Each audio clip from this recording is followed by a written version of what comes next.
feel like a little pickle when I mention my friend, Dickus. What about you? Do you find it visible when I say the name? Dickus. He has a wife, you know. You know what she's called? Incontinentia. Incontinentia butterfly. What is all this? I've had enough of this rowdy, rebel, sticking behavior. Silence! Victorian guard, you must seize him! Seize him! Blow your noses and seize him!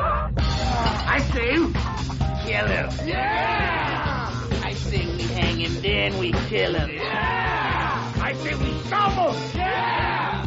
Then we tattoo him. Yeah! Then we hang him. Yeah! And then we kill him. Yeah!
Thank you.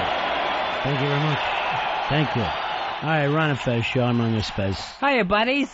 How you doing today, buddy? Beautiful day, and I carried an umbrella because I heard rain. It's just about jacket time, too. There's a coolness in the air that comes along with football season and fall. It's almost time to start putting on a jacket. Well, why do they lie and tell me rain, though? Why wouldn't they say put on a jacket? I'm trying to believe these people. I'm trying to go along with the gimmick, and I was told rain today. All right, 866-RON-0-FEZ. 866-RON-0-FEZ. Hey, Fez, I want to thank Chris from Englishtown for these cigars. Very nice. Don't forget, Fez loves cigars, too, so always throw in an extra box. I do? For Fez. Oh, yeah, I do. That way, he has a box of his own and doesn't have to borrow mine anymore. What else is going... You know, I got to thinking about this. There's a guy that was sending 18 to 20 emails a day. There's something wrong in his fucking head. And they would always be about Mars. Something to do with Mars or rock songs that he claims he wrote. I think his name is Jerry. And for some reason, he disappeared. Uh-oh. So I don't know what happened to him. Dave, do you know the guy that I'm talking about? I think he was on ronfez.net for a while, too. Yeah, Jerry Lehane. And he was a big screwball, and I believe he was very big in the JFK days, too. And he was, Yeah, I mean, this has been going on for a year and a half. Yeah. 20 emails a day that would claim that there was life on Mars and that he had written different songs and started genres of music. And it would just, the madness would go on forever. And then suddenly everything stops. It was totally insane. The last person I think he talked to was Paranoid. So maybe Paranoid's the clue to Jerry Lehane from Mars. Did anyone know whether he was real or not? I think he did the boys show one night, didn't he? Didn't he do the Hideout show? Oh, yeah, he was going to go in and talk about Mars. Well, I don't think he was going to come in. No one's ever seen him. But he was going to do a phoner with them. And then he just disappeared. And then that got me thinking, where's Dan from Hoboken? We never saw him again since the last time. And he was a guy that would be in touch with our show and O&A show, would be the leader in the instant feedback. Yeah, he was constantly around. I have no idea what happened to Dan from Hoboken. This Jerry guy, his emails, everything would be in the subject heading. He would never type anything in the actual email, but he would have the longest subject heading. And then he would claim like this was a proof of life on Mars, and he would open up the picture and you would just see Mars. There would be nothing there. So here's who's been missing from the show lately. Jerry, Dan from Hoboken, Black Girl. They're the three people that seem to be without a trace. It's a mystery. I wonder if there's any connection whatsoever. Yeah. Some sort of serial killer on the loose. Let's hope. If we have to, let's hope for it. Some T-shirts that came in from the Whack Bag guys, Fezzy. It's a Ron and Fez T-shirt on the front, and then turn around the back, and what's it say? It says, Eastside Dave sucks at life. Which was, I guess, what made Eastside Dave so angry at first. Eastside, come on in here, because here's another thing I forgot over vacation. You were supposed to get a tattoo on your arm after you lost that sports trivia, right? Right. Yeah. Well, here we are. We're back 2 days. Where the hell's the tattoo? Still searching. We're still working on that. How can you work on a tattoo? What are you, a tattoo artist? Yeah, that's the problem. I guess we haven't located a tattoo artist. No, I'm not. I'm not a tattoo artist. What the hell are you saying? You haven't located yourself? Haven't located a tattoo artist yet. Who wants? How can you not locate a tattoo artist? Where are you at? You're in New York City, right? Right. 9 out of 10 people here are tattooed. Yeah. How can it be difficult to find a tattoo artist? Every other window says tattoos in it as you go down the street. Who's on the job here? I thought Earl was on the job. So in other words, well, I'm just being honest. He thought you were on it, you thought he was on it. Right. I'm not sure if he thought I was on it, but I think he was on it, and maybe something happened. Something fell through the cracks, I guess. Your careers? Your short-lived careers? It all fell through the cracks. There's no whackbag.com tattoo. That was supposed to be the payoff. What is this, an elfish bet? There's got to be fucking payoffs to bet. No, it's coming. No, I didn't come up with this. What do you mean it's coming? It should have been the day we got back here. Right. Well, that was something that we didn't do. I know. I notice your partner in crime's quiet as hell over there because there's trouble, right? Yeah. So go underground, right? He's still missing. He's fucking burrowing backwards. So we need a tattoo artist? Yes, we do. New York, New Jersey area, please. What about Connecticut? You got a problem with that? No. It just seems those tattoos seem so hoity-toity.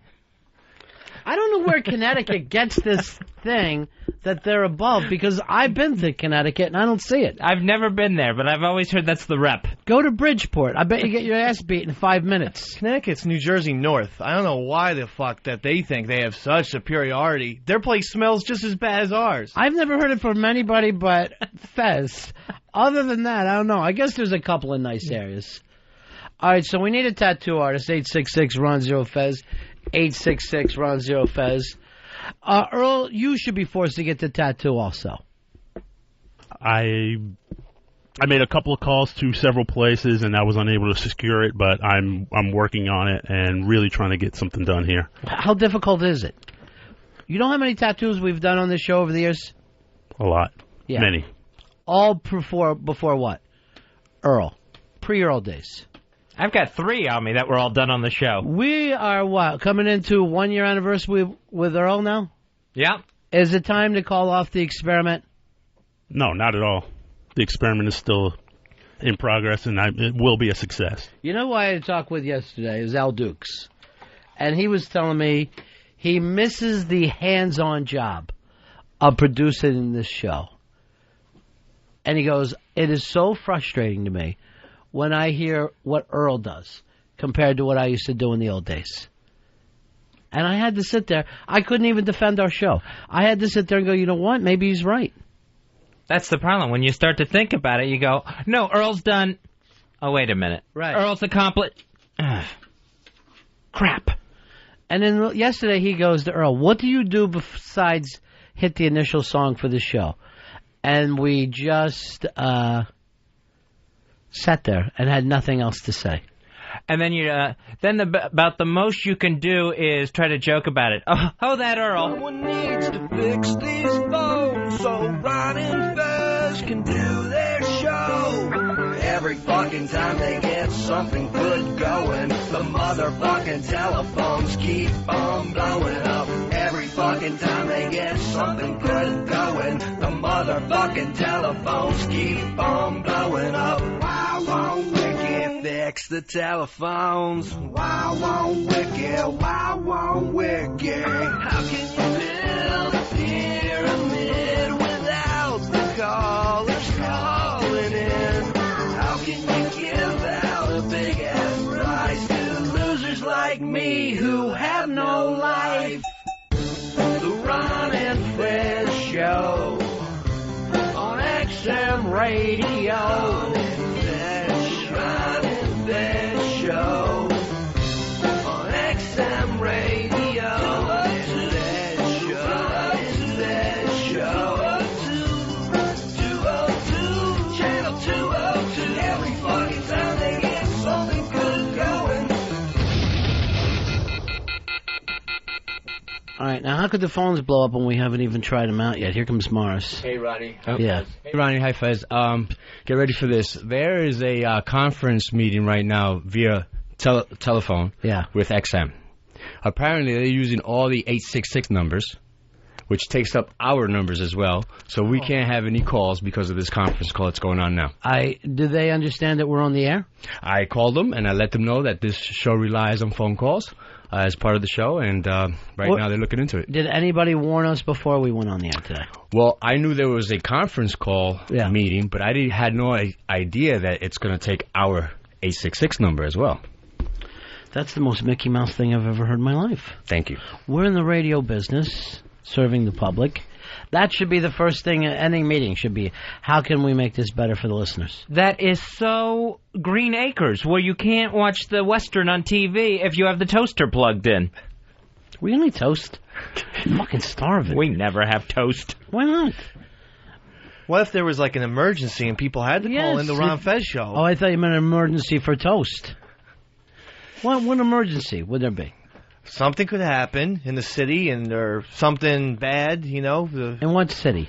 New York. It's a national fucking show, by the way. Well, and something could happen in America that could be bad, and people need to call and give a spy report or something. You know what? I'm going to put you on this probation with Earl right now. It's a double probation. Something has got to be done.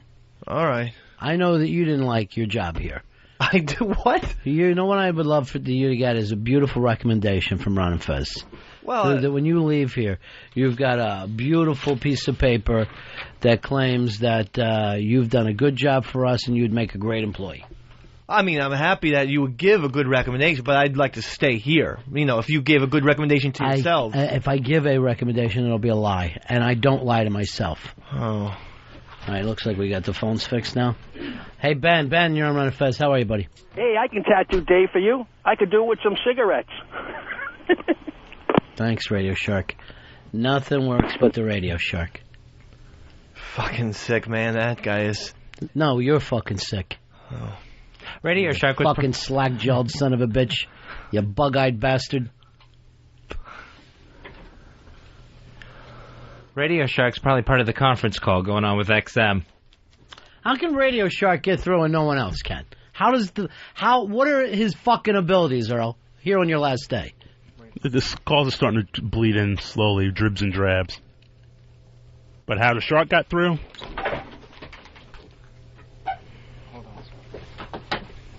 Yes, that is the question. How does the Shark get through? I'm sorry, I'll pick this up. 866-RON-0-FEZ. 866-RON-0-FEZ. What do we got lined up today, Earl? We have director Neil LaBute calling in to talk about his new film, The Wicker Man, as well as his new play. The Wicker Man bombed over the weekend, right? Yes. That's going to be uncomfortable for us. The time to promote his movie would have been Friday. Wes, you're on Ron and Fez. Hey, Ron, I was going to remind Fez that he owes Earl an eyebrow because of the World War III bet from about 3 weeks ago. Now, is this... Obviously, nothing ever fucking gets paid off. No bets get paid off on the show. Things open up, and there's no closure on them. Now, I thought we still had the president calling this World War III. You know what I would like to do? I want the tattoo to say Ron and Fez, they always lose in the beginning. That'll be the new fucking motto for the show. But I am willing to lead by example and get these bets paid off, and you can take my eyebrows today. Fez, we don't have the stuff. Do not say stuff that can't be done. No one's asking you to cut your fucking eyebrows off. That's crazy talk. I thought maybe I could get these guys going. By shaving off your eyebrows. That's your fucking management techniques. God damn. I'm telling you, this should be the easiest show in the world to do. Without a doubt, it should be the easiest fucking show in the world. And it's something every goddamn day.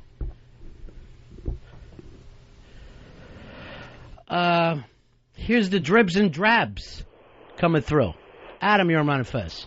Hey, guys. I got a suggestion for Dave's tattoo, Ron. If he doesn't get it within the next day or two, just have it etched into your cowbell and nail him in the forehead. Put it there yourself. I'm ready to just fucking clean house. I take full responsibility for these guys not being able to do their job. I'll be willing to walk. And everybody else fucking stay. Because it's not fucking fun to come in here every day with this shit. Not every fucking day. It's just stupid. 866-RON-0-FEZ. It's 866-766-0339. Fred Goldman, he's the father of Ron Goldman, who was allegedly killed by O.J. Simpson. Fred Goldman, of course, won the civil suit against O.J. I think O.J. owes him like $38 million in civil penalties. Hasn't paid a dime. Fred Goldman is now going to take O.J. back to court to try to get the publicity rights to O.J.'s name and likeness so that he can start getting paid on this civil debt. I'll buy a wife killer t-shirt. Big picture of O.J. with just wife killer across it. Well, if Fred Goldman wins the publicity rights, he ought to just start putting O.J.'s face on every embarrassing thing possible. Butt plugs, whatever he can think of. You act like OJ is going to somehow feel embarrassed. The guy walks around where everybody knows that he's killed his wife, and he walks around a king in this country. Literally a king. Dana, you're on Ron and Fez. Hello. You guys looking for a tattoo artist? Yeah. What do you guys need him to do? I only heard that you were calling for one. I didn't hear that you. He's just going to tattoo whackbag.com on translucent skin. The problem here is, I worry that as soon as some ink hits Dave's skin, it will go throughout his whole body because there's no pigmentation whatsoever. Oh, well, it's possible. I don't know. Is he going to pass out? Does he have any? Are you a tattoo artist, Dana? No, I'm not. My husband is. Okay, I'll put you on hold. You can talk to the boys. Matty Friday is giving us a little spy report. How you doing, Matty? Hey, guys. How's it going? A little spy report for you. Dan from Hoboken is a lurker on ronfez.net. He posted there a couple weeks ago. He apparently got married. Really? Yeah. So he still lives in Hoboken? Not from his screen name. He took out the from Hoboken. Now he's just Dan on ronfez.net. All right, I want you to put a call out that I want Dan to come in and do the show with us one day. It's been a long time, and I miss the guy. I will do that. I'll put that on ronfez.net right now. You're in charge, Matty. There you go. I'll take care of it. See you later. Matty in charge. 866-RON-0-FEZ. 866-RON-0-FEZ. Sean, you're on the Ron and Fez show. Hey, buddies. Happy Wednesday to you. First of all, I do want to give Dave props for the first time ever because he put me through to talk to you guys even though he knew I was going to get him. Did you notice that when you asked him about the tattoo, the very first thing Dave did was he turned it around on Earl? Yeah, but they are a fucking team. You can't get around that. They are a team, and I know that, but I'm just saying that was his first defense, and that's what he always does. Long live Earl. Thank you, buddies. Earl, were you supposed to get the tattoo artist, or was Dave? I was supposed to get the tattoo artist. Okay. So it's not that difficult, right?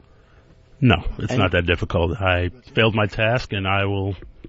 Are you too busy seeing all the free movies? No. You got a free movie last night, a free movie tonight. You're going to screening rooms.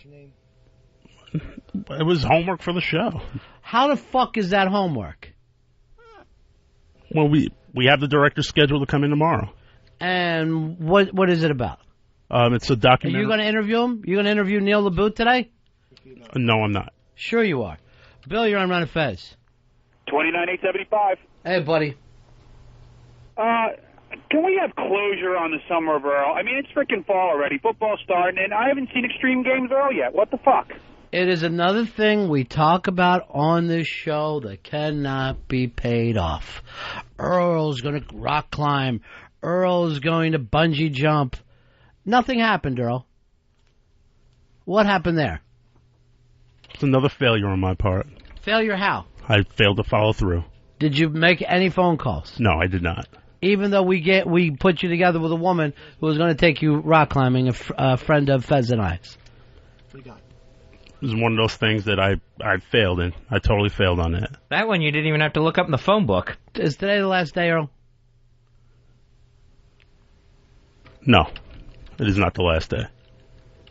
I noticed you had to think about it. Captain, you're on Ron and Fez.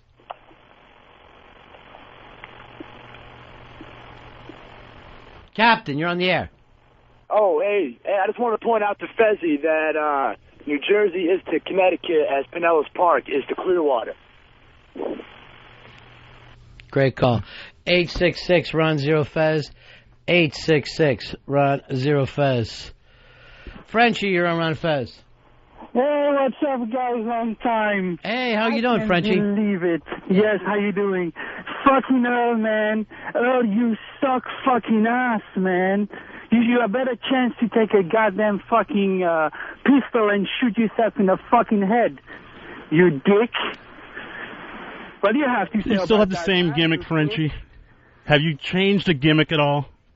No, you stupid fuck. You bombed on one show, so you coming on another one?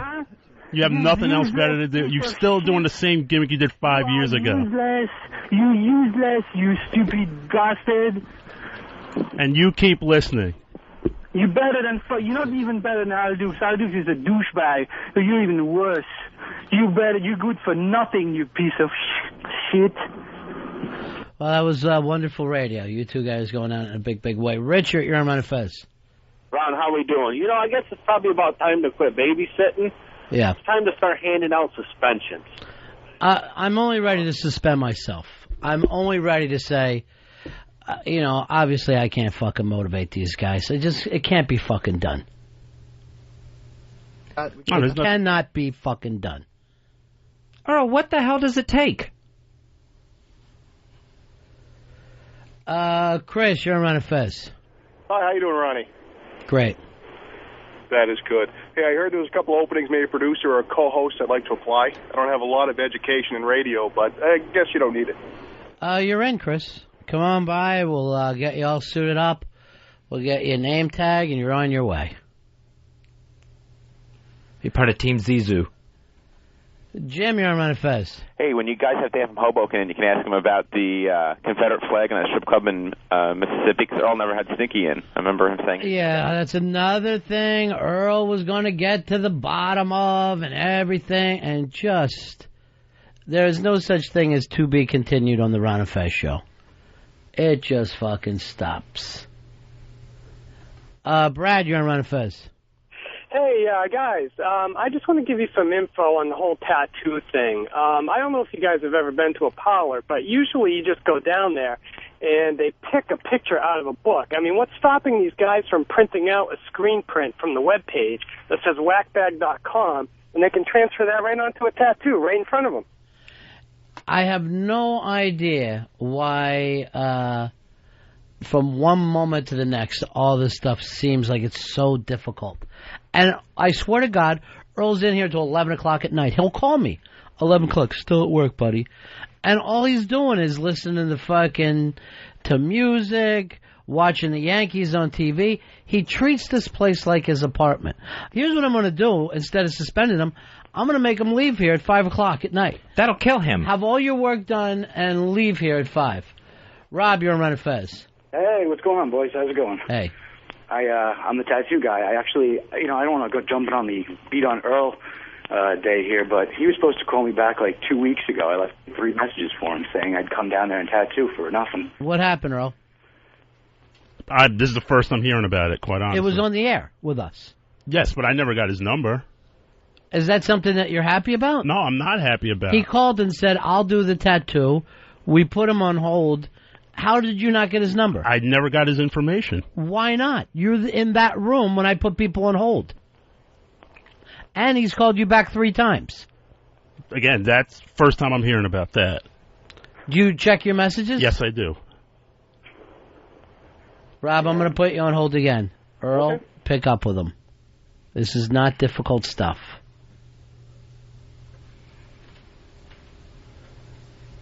So hopefully Rob can come in and get the whackbag.com tattoo done on Eastside Dave. Hopefully. How fucking hard is it? I'll do it myself. It's not painting. Standing by, we have film director Neil LaBute. His film is The Wicker Man. It stars Nicolas Cage, and that is in theaters now. You know him from his previous films like In the Company of Men, Your Friends and Neighbors, and Nurse Betty. He also will direct a play, Rex, starring Ed Harris at the Public Theater in New York. That is from September 26th through October 9th. In the Company of Men, one of the best first films out for any writer-director in history. Neil LaBute on the show. How you doing, Neil? I'm well. How about yourself? We're doing real good. You're directing a play in New York with Ed Harris? That's right, yes. Is that somewhat... how's that different from doing film? When you're doing a play, when you're directing a play? Oh, just completely, basically. You know, it's the difference is you're not surrounded by 100 people wondering what the hell you're doing and why the sun is going down, and you're in a room and just dealing with the play at hand. So it's much less a pressure cooker, I find, than the world of making movies. But I guess the rough thing is once the play starts, you are helpless at that point, right? Yeah, There's nothing you can do. You do all the work, and then you hand it over, and you just pray that there's no insurrection, and they go, you know what, actually, I'd rather do it this way. And then they can feel free every night to change it. Have you worked with Ed Harris before? Yeah, actually, we staged this play last year. We did the play in Ireland. We did it over in Cork for part of a festival. They were the capital of culture for Europe last year, and so we did it there, and we'd always wanted to bring it to the States, and so the Public Theater was kind enough to give us a slot, and so we're going to be in there from late September. Is he as intense off stage as he seems like when you watch him on film? Well, I mean, intense is a word. I mean, focused is another good word, I think. You know, the guy is, I mean, he's as laid back as the next person, really, I mean, as a person, but I think his work matters a lot to him, so he's very focused. This is a one-person show, so there's no one else to rely on. You know, he's out there the entire time and has to, you know, if he goes up on lines, it's up to him to find his way back, and it's a tough go. So he's, I find him very focused, but, you know, refreshingly free of any kind of pretense or bullshit. You know when he's happy, you know when he's excited and sad or angry, or so it's great to be working with somebody who just tells it like it is and gets down to work every day. It's great. Now you broke in theater, right? You were a playwright first? I did, yeah. I started in the theater. And how did you make that transition into film? I made that transition through the kind of back door. Well, that actually doesn't sound good, through the back door. But through, I was working in the theater. I was actually teaching at university as well, and someone had optioned a play of mine to turn into a film, and I waited about a year, and nothing happened, and then I sort of I'd always liked movies, but I got introduced to how long it takes to make movies through that situation, and finally I got frustrated and said, gosh, I feel like I could go out and make one, in the time that I've waited, and so I started looking at all these independent films that were being made off of credit cards and people going to Atlantic City and laying money on red, and I raised some money through some friends who had been in a car accident. Actually, they'd been lucky break. Hit, and yeah, exactly right. They'd been hit and they were okay, but they received money. And I went to them and said, "Look, I want your money." And they were stupid and kind enough to give it to me. I was talking about this when I saw In the Company of Men that picture, which I saw not knowing anything about it, but it is such a punch in the gut. And part of me was going, I know that guy in the film, and then the other part of me was going, geez, have I been that guy? It's amazingly honest, and I don't think anyone's ever been portrayed, like men have really been portrayed on film like that before. Every so often something slips through, and yeah, that's nice of you to say, because it's always good to hear that you've tapped into something that people look at, and I think some people wanted that film to be science fiction. They wanted to look at it and go, oh no, come on, those guys don't exist. Right. That's not an accurate depiction of. Mostly it was guys who are that guy who were saying that guy doesn't exist, because they felt like their cover had been blown. So it's weird. I think that's a film that women really need to watch. I've found it to be an incredibly good experience. The women who have watched it, for a long time there, I think when it first came out, people did get put off, particularly women, because they heard, oh, misogynist this, right? And this, I can go through this if I go down to the bar. Why should I watch it? But I have found that the women that do watch it find it a scarily accurate portrayal, but also strangely cathartic, because they're watching something and they go, this actually has a fairly feminist bent to it, because the guys don't escape unscathed. Oh yeah, absolutely. And for a guy watching it, there's a guilty feeling of, all right, even if I haven't behaved like that, I've went along, I've accepted that behavior, whether locker room or at work or whatever. Yeah, I think if we did anything right, we actually pointed the finger at the other fellow in the picture who is the one who goes along and doesn't stop or try to stop until it's too late. The antics of the guy who is more conventionally bad. All right, great stuff. All right, Wicker Man. This is a remake film, right? It is. It was a British film that came out in the 1970s. It didn't get to the United States until almost about 1980, 79 or 80. It took a number of years because the company that financed it was disbanded and the rights became an issue. But Roger Corman, that filmmaker who's started so many careers. He was helpful in getting the film over here in a shortened version, and then so it played. I don't know that it was a success in either country originally, but it's since kind of gained a large cult following. And what was it about you that made you want to? Is this the first time you've ever dealt with someone else's work other than your own writing, or you've done that before? I've dealt with it in different ways. I've adapted material for the stage, and I've adapted a novel, but I hadn't actually remade something that existed as a film already. So this was the first time that I had taken somebody else's screenplay and said, how can I do this differently? And so what you're seeing, and in fact, it's come out last week and gone through the critical grist mill and all of that. So there's a number of people, I think both audience members and critics who have rejected the idea of it being remade at all. Sure. And so that's always a tough go. But for me it wasn't worth doing if I was going to do the same thing over. I think Nicolas Cage and I both felt like we have to take it in some other direction, and so that's why it's as different as it is. Neil LaBute is on the line, director of The Wicker Man, that's in theaters now. And if you're in the New York area, you can check out his play, Rex, that he's directing, starring Ed Harris at the Public Theater, running from the 26th through October 29th. Thanks so much for being on, Neil. A pleasure. Take care. Have a good rest of the day. Bye-bye. All right. We're going to have a good rest of the day today. Thanks to Neil LaBute. You ever seen The Company of Men, Fez? I've never seen that. What do you do with that TV over at your house? You seem like... When you told me last week that you never saw Taxi Driver, but Robert De Niro is your favorite actor, I'm like, I really am now starting to wonder what you watch on that TV at night. I tend to watch a lot of reruns. I watch my reality TV, and then I watch a lot of reruns. By the way, I think I'm completely done with reality TV. I think I've finally reached the point where I don't care who gets voted out of what, and it just has lost any kind of excitement for me. Tomorrow night starts football, right? Yeah, tomorrow night is the opening game of the new NFL season. It is the Miami Dolphins at the Pittsburgh Steelers. Steelers favored by 1 in that one. Long season about to start. We have 4 months of games before we even get to the playoffs. It must be only 1 because Roethlisberger's not playing. And it looks like Miami might have a chance to go into Pittsburgh and win. People are talking about Miami. I think Jay Moore even brought it up that he's their pick to win the whole shooting match this year. They do have a lot of decent players, but it's so tough to gamble on football because it seems like every season the teams change so much, and then week to week you can't keep up. It's almost like you would be better off betting the opposite of what you do.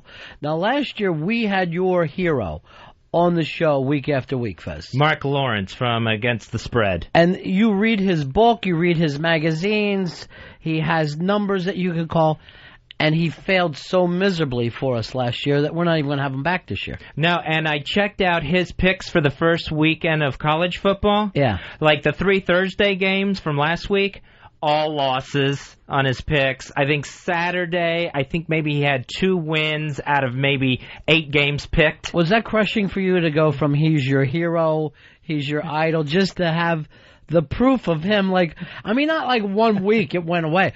It was just week after week. It went on for months last year. And it was just such a horrible record. Yeah, that was totally crushing for me. And it didn't bother him. No. Because he doesn't give a fuck because he's not actually betting. Not in the least. And it was to a point where he was making crazy picks and doing them with a straight face, and I didn't know where he was coming from. I was totally crushed because I thought, all right, here's a guy that I can bring onto the show and turn people on to him, and everyone's going to have a great gambling season this year, last season. And it just went completely opposite into the shitter. Well, the weird thing is with that sport, if you have a winning season, normally you're on 55%. If you're a steady gambler, not a guy who bets a game here and there, but if you bet 5-10 games a week, you could only hope for at the best 53-55%, which really doesn't cover you. It's very, very tough to pull off. You used to hear the word professional gambler when you were a kid, but I don't know how many people actually make a living doing that. With my own picks, it got to the point of feeling absolutely insane because how many college football games are there a weekend? and I'm giving out one out of all those that I think is going to win out of 60 games or whatever, and can't pick one winner out of a choice of 60. Yeah, it's crazy. That will just drive you insane. Yeah, it is. It drives you. Any kind of gambling will fucking get on your nerves so fast. Because it's just when you get to Vegas, you're in such a great mood, and you can't wait to get on that fucking plane and get out. It's just a grind. I don't know how people live there. I think I would go out of my mind if I actually lived there. Hey, Scott, you're on Ron and Fez. Hey, Ronnie, I think Earl owes the entire Ron and Fez audience a huge apology. One, he cost that guy about $1 million by not promoting his show and getting him on your show sooner.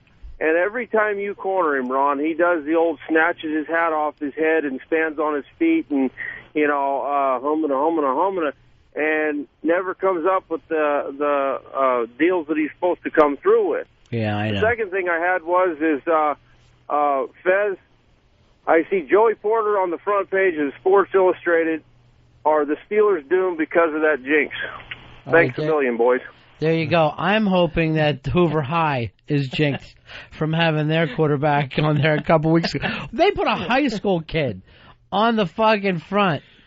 You know, with Sports Illustrated, unless it's the Olympics, I like to think that it's Pro Sports Illustrated, that they're dealing with that.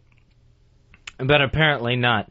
And what were your picks again for pros, Fez? That's what do you want to know? My picks for pros was a repeat of the New England-Carolina Super Bowl. And you're picking Carolina over? Yeah, and Carolina to win it. I picked the worst Super Bowl ever, Pittsburgh-Dallas. And I may not watch football this year. I may be done with reality sports as well as reality game shows. What are you going to do instead of football? What do I do during the summer? I don't know. Live a life. I may live a life this year. Some of the big games this weekend, you got the Manning Bowl, Colts visiting the Giants. Have you seen the ESPN commercial those guys are doing where they're with their dad? Oh, they're taking the tour of the ESPN studios? Yeah, it's fucking adorable. And then also you got the Panthers taking on the Falcons in the NFC South. Big Monday night game, Redskins hosting the Vikings. Have we decided we're not doing Hooters this year? We haven't decided that. Yeah, I'm gonna vote for no Hooters. It just seems like those chairs are too hard and the food is too hootery. We'll have to find another place to go then. Maybe someplace with padded chairs. But we got to go to Hooters to start until we find a new place. Dave, you're on Ron and Fez. Hey, guys. Fezzy, I think you're being too hard on yourself. It's harder to pick one game right because it stands out more if you lose. If you pick 5 or 6 games and, wow, I went 3 for 5, you look like a better picker. Hey, bro, he does that in his private life, and trust me, he ain't going 3 for 5. Never he mind is that. not. Yeah, he had, and who knows? Maybe this year, you don't play, you don't win. But last year was a brutal year for you. I've already started out bad. I bet $300 on the Notre Dame Georgia Tech game and took the Irish, and they couldn't cover the 6.5-point spread. And they look terrible. Oh, they look awful. Right now, I think the NCAA looks terrible. I watched a couple of games, and it's just so shabby looking. Even when the Irish were clicking in the second half, they still look bad when things were going their way. Manny, you're on Ron and Fez. Hey, guys, that's why I think fantasy football is so popular as far as betting as well, because you create your own team. You don't have to worry about changes mid-season or season to season. I mean, I gave up on organized sports since free agents because it's just too complicated to follow a team. The fantasy football thing is just so odd, and I mean, it's so Dungeons and Dragons to me. And I know so many guys that are playing it. And I know it's considered normal and it's $1 billion industry now, but I just find it playing Cowboys and Indians. I just find it really embarrassing. My brother was going to 2 of his draft parties that week I was home visiting in Florida. And to me, it seems like a lot of time and a lot of effort. I don't see where the fun is. Jameson, you're on Ron and Fez. What's up, gentlemen? I was just telling Dave I have my money locked up in one of those overseas betting accounts, betno.com, and it's close to $2,000, which I'm sure dwarfs, actually I'm sure a lot of people have more money than that, but now they're shut down. So you I don't know lost if anybody $2,000? has any information about that? Yeah, easily. I put about $500 in the account in the beginning of the summer. You know, won a little bit on baseball and stuff, and trying to get it ready for the football season. But now, because of U.S. litigation, they're shut down. So I don't know if anybody has any information about that, but it kind of sucks. I just like a local bookie. I don't play that fucking overseas stuff. I want a guy where you know where he drinks, and he better have your fucking money. And the other thing is, you know how to dodge him. He don't have your fucking credit card. No respectable bookie I ever met in my life deals in credit cards. He deals in cash and fingers, and that's it. A gentleman's bet. Either you pay off or you break a finger. This caller's going to have to go to the Cayman Islands if he wants to try to get his $2,000 back. Andrew, you're on Ron and Fez. Hey there, guys. How you doing today? What can we do for you, Andrew? I have a great strategy for gambling on football. And I'm going to tell you what it is. I call it the bridge jumper system.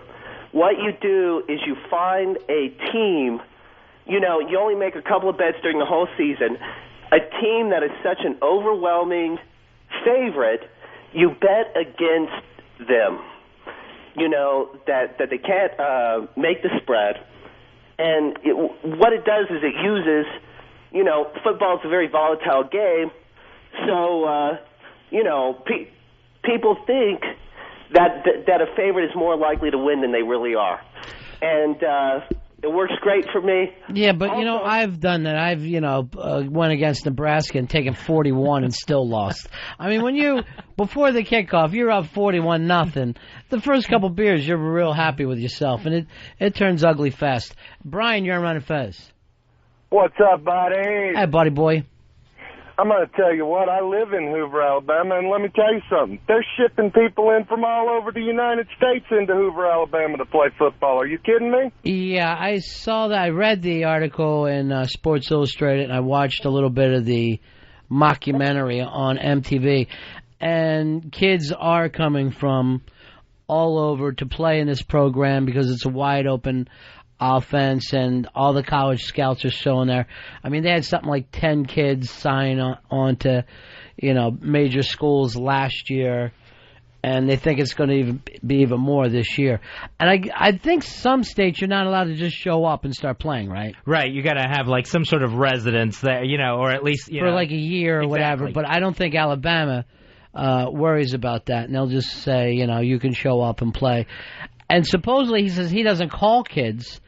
He gets the calls, they take a look at the kid, and he says he tells most of them not to show up, that you're not, you know, going to start here. Go play on your hometown and start, but it's almost like playing at a college level now with the talent that's there. It's going to turn into an American Idol where there's 10 to 15,000 hopeful kids lined up outside the school hoping to get in. I don't know. I see that. I see their program, and I'm like, I'd quit in a week. This fucking asshole yelling at you in some southern accent and practice before school in the morning. Get the fuck out of here. It's ridiculous. What the hell for? Mark, you're on the Ron and Fez show. Hey, Mark. Hey, how you doing, guys? Couple things. First of all, you got all these guys coming up with methods on how to bet, and betting is like the stock market. You got to know something about the game that the other guy doesn't know. That's why there's a point spread or something like that. The second reason is I think Fezzi's having such a hard time with all this is that he really doesn't know shit about anything, and he really isn't that big of a sports fan anyway. I mean, I'm starting to have that feeling that he claims to know more about it than he obviously does. But see, people get confused and think that the bookie makes a killing on these games because he's betting against the favorite or whatever. Really, what he's trying to do is get an equal amount of bets on each side. And that's all those point spreads mean. It doesn't mean anything else other than we think we can line it up 50-50 on each side here. We'll take a break. We're right back. Ron and Fez. Ron and Fez, XM 202.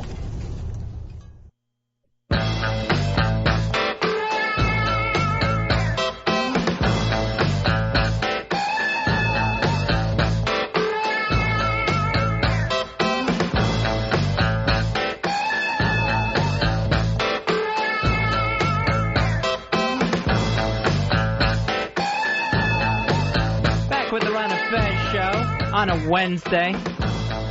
Got some food dropped off for us from our buddy Chef David Burke. Wow, Fez, this is amazing stuff.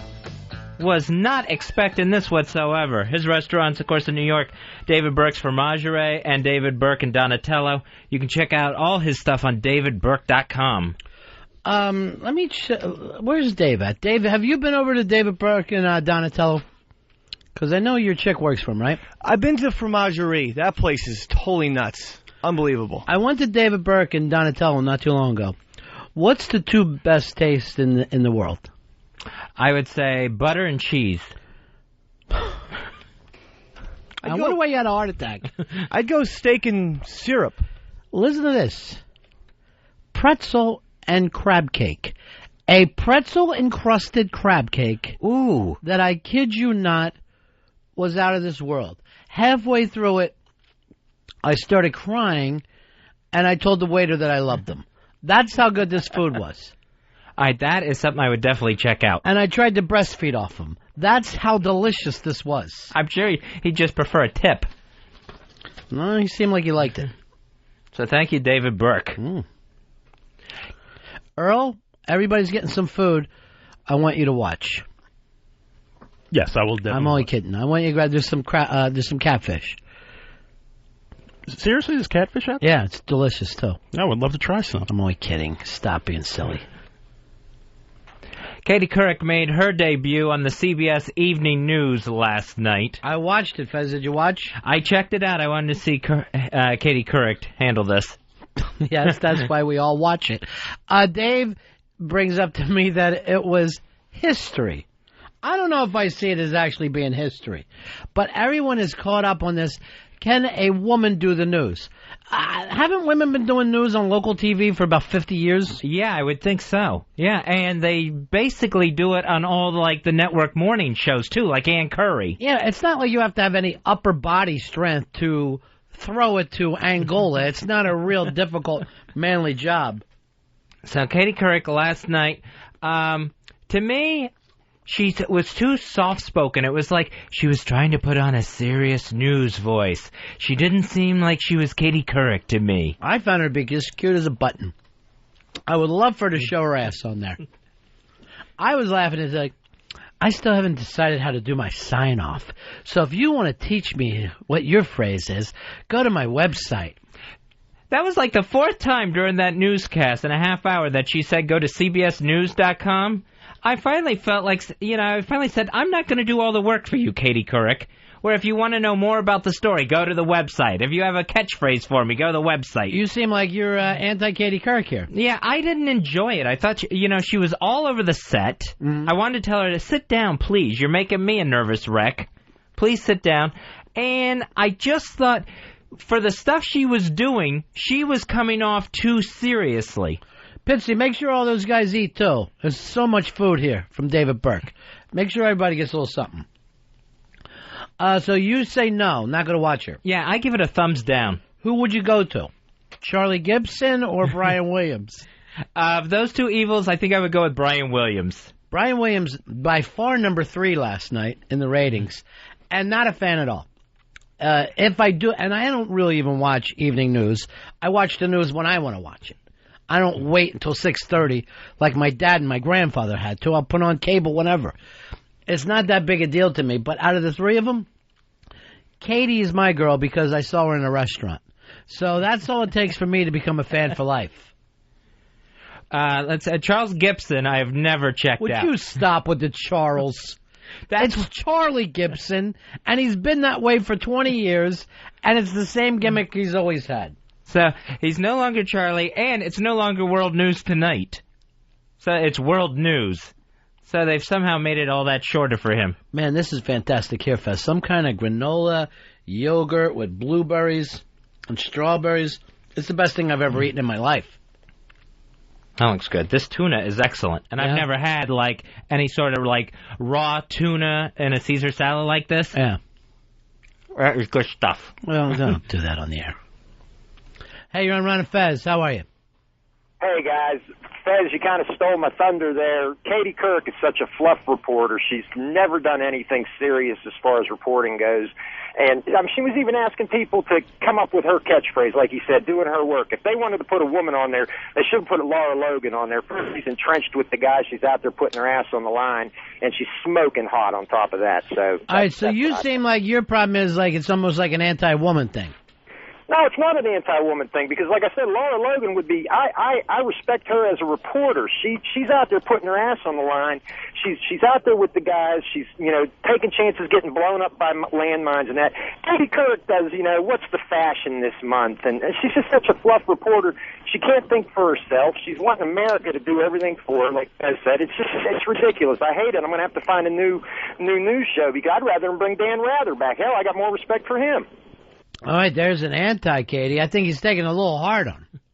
A little difficult, because it's not like Dan Rather was ever out there trying to figure out what the facts were and report them back to you. He's just reading the news. I thought for some of the stuff she was doing, she was acting too serious. She didn't seem like Katie Couric. It was her first day, Fez. Remember your first day here? Yeah. Everybody hated you. They did? Yeah. Now after a year, the jury is out. It used to be we hate them. Now it's the jury is out. And where do they get you back in full force? Hey, you're on the Ron and Fez show. Hey, it's Cigars and Scotch. I think it's a great move. They won't have to pay her as much. Oh, so yeah, I don't think she is making as much as Dan Rather. No, I don't think so. And it's not like she's even making a lot more than she was on the other show. It's just the history thing. Yeah, she gets to move on. She gets to put her name on this. Brian, you're on Ron and Fez. Hey, I just want to know what you guys thought about the new music for the CBS Evening News because it was composed by James Horner of like Titanic and Braveheart and all those little films. I really didn't notice yet. Did you notice anything cool about the news music? No, I didn't notice the music because I was listening to Walter Cronkite introduce her. Which was really weird. Very weird. And I think that was one night only. I don't think Walter Cronkite's doing that every night. Well, did he actually introduce or did he just cut a spot? He just cut it. Yeah, so why can't they run it every night? I think now they want to... This is the baton being passed. They've skipped over Bob Schieffer and Dan Rather, and it was Walter Cronkite handing the baton to Katie Couric. This is what cracked me up, is that they do the freedom of speech gimmick, and the... who's the moron that was on there last night? Morgan Spurlock. Who wants to tell us, don't fall for the hype, man. You're a guy who ate at McDonald's for 30 straight days, and now you're telling us don't pay attention to hype? I didn't understand what in the world the point he was trying to get across. If he's not talking about French fries and Big Macs, I kind of tune out. Dave, you're on Ron and Fez. Hey, buddies. What does it matter about Katie Couric anyways? I mean, by the time she gets done reporting the news, it's been covered time and time again on Fox News or CNN. I mean, hell, it's all old news. Yeah, I got to agree with you there. It is more of a magazine show now, and I think that's what she was trying to do with it, which I didn't think was as bad as what you and the other guy thought, where it's a little more in-depth, magazine-y setup. We get to seeing the picture of Tom Cruise's daughter, which everybody acted like was a big story. But then when she did it, everyone seemed like she's mad, like that doesn't belong in the news. And yet all you fuckers have been talking about it every day for 6 months. I have been waiting to see the Surrey Cruise pictures, and I still think there's something wrong with that baby, even after looking at the pictures. Pictures? Yeah. Why? What's wrong? That baby looks like it's wearing a wrong burgundy wig. I think the baby's wearing a hairpiece or something, and there's something underneath that wig. You didn't think it was a really kind of beautiful baby, though? I mean, I know Annie Leibovitz took the picture, so it must come off better than most people's babies' pictures. But I looked at it, and I thought, that baby is kind of hot. If you're really for baby, I mean, if you had to be with the baby, I think it would be that one. I don't know. I can't put my finger on it. There's something with that baby didn't look quite right, like the picture had been doctored, like it had been photoshopped a little bit. Well, it's Annie Leibovitz, so you know she's a great photographer, but she's not going to do a fake picture, Fez. Right. Something's up, though. I'll put my finger on it before this is over. Ew, it's a baby. Roy, you're on Ron and Fez. Go ahead, Roy. This isn't Roy. This is Larry, not Roy. All right, so if it's that fucking difficult, I'll move on.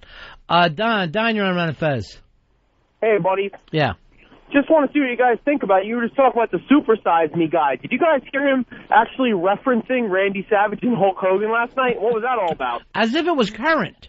That is anyone who wants to make the wrestling analogy but doesn't watch wrestling will go for a Randy Macho Man Savage and Hulk Hogan. Brian, you're on Ron and Fez. Hey, you know, NBC's theme song called The Mission was actually done by John Williams, who also did Star Wars and Raiders of the Lost Ark. I don't understand why these guys, we need composers now for the nightly news. It doesn't seem like it's that big a deal. FS, you're on Ron and Fez. Hey, what's up, buddies? It's fine standby checking in. I just wanted to ask Ronnie, Surrey Cruise. Ronnie, I got to ask, slow roasted, deep fry, if you had to, what would you do with Surrey? I take it raw like sushi. She looked like a little corn-fed, like a little calf. I thought she was just so cute. She does look like a perfect mix between the two of them, between Tom Cruise and Katie Holmes. But you still think there's something retarded about the baby? Yeah.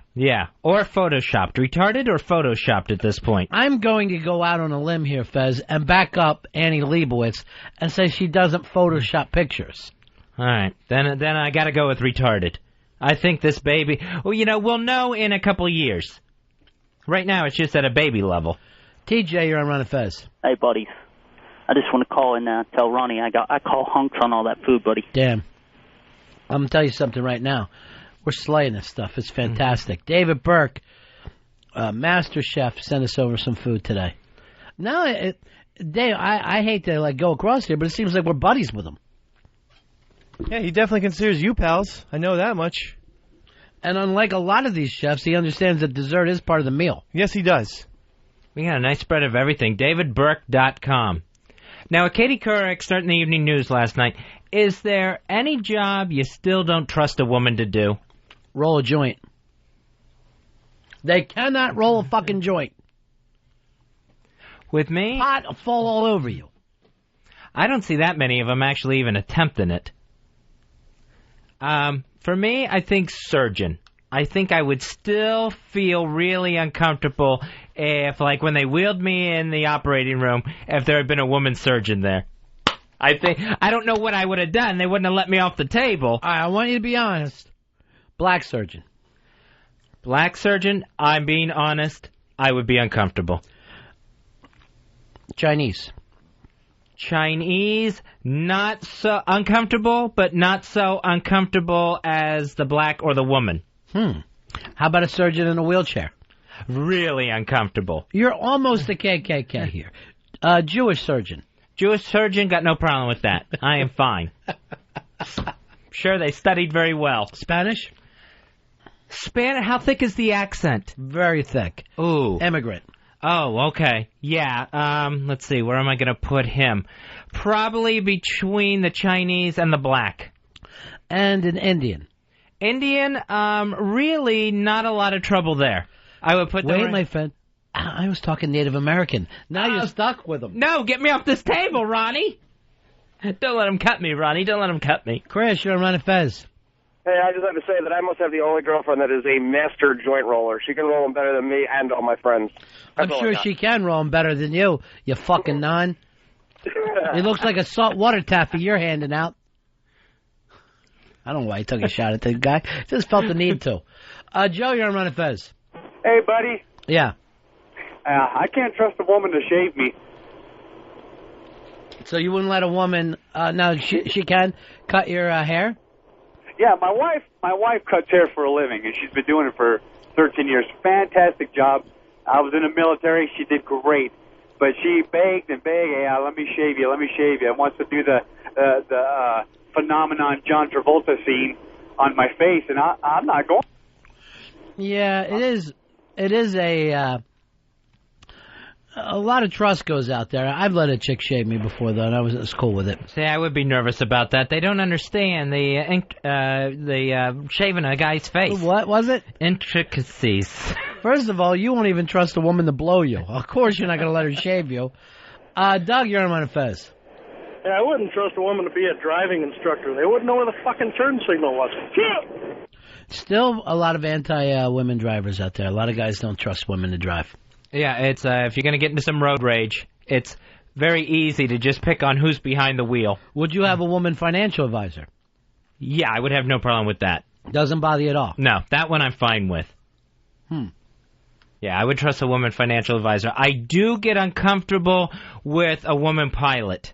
And I noticed, like, one of the last plane rides I was on, that the co-pilot did all the announcements while the door was still open and when we were taxiing. Once we were away from the gate, that's when the female pilot came on. Like, that voice, they weren't going to let her talk until everyone had no choice in it to take off. You don't have a choice. You're on a fucking plane. You're taking off. No one can get off once you get on that thing. You find yourself in jail. Remember that guy? They shot him for getting off a plane. That's right. Josh, you're on Ron and Fez. Yeah, man, you can't ever trust a woman to put on a rubber for you. Peace. Let me tell you something. She don't put on the rubber for me. It ain't getting on. The only kind of preparations I take at all is giving out a fake name. Terry, you're on Ron and Fez.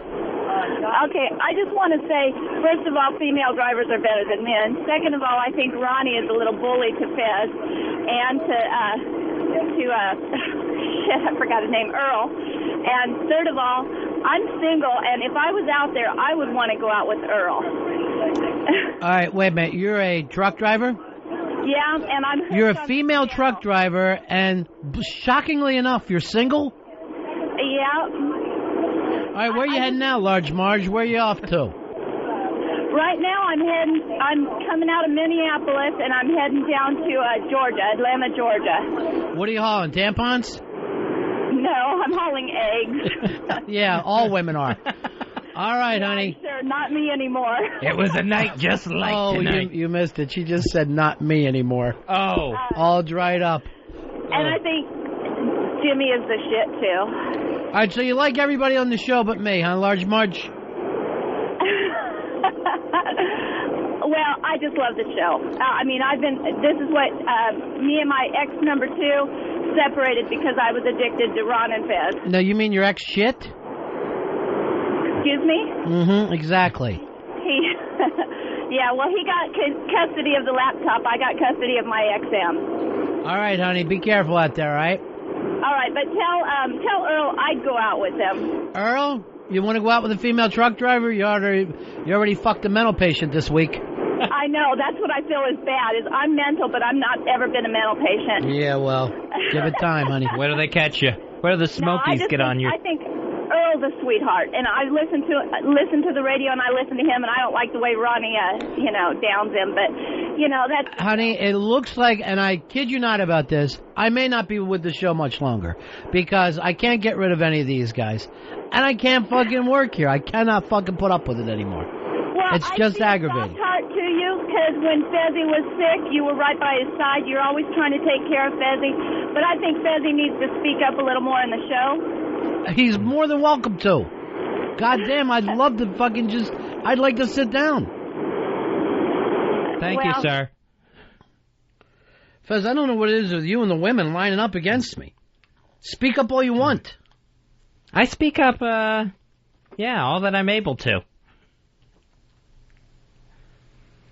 866 Ron Zero This Fez. is your time. You don't have to get out the phone number. The lines are... I'm going to sit back. Talking about jobs you wouldn't trust a woman doing still. This started with Katie Couric, who started the CBS Evening News last night.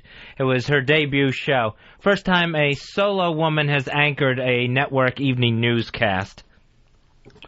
Just found a BlackBerry in here. It was amazing. Is there any more of those? Mm-mm. Oh, man.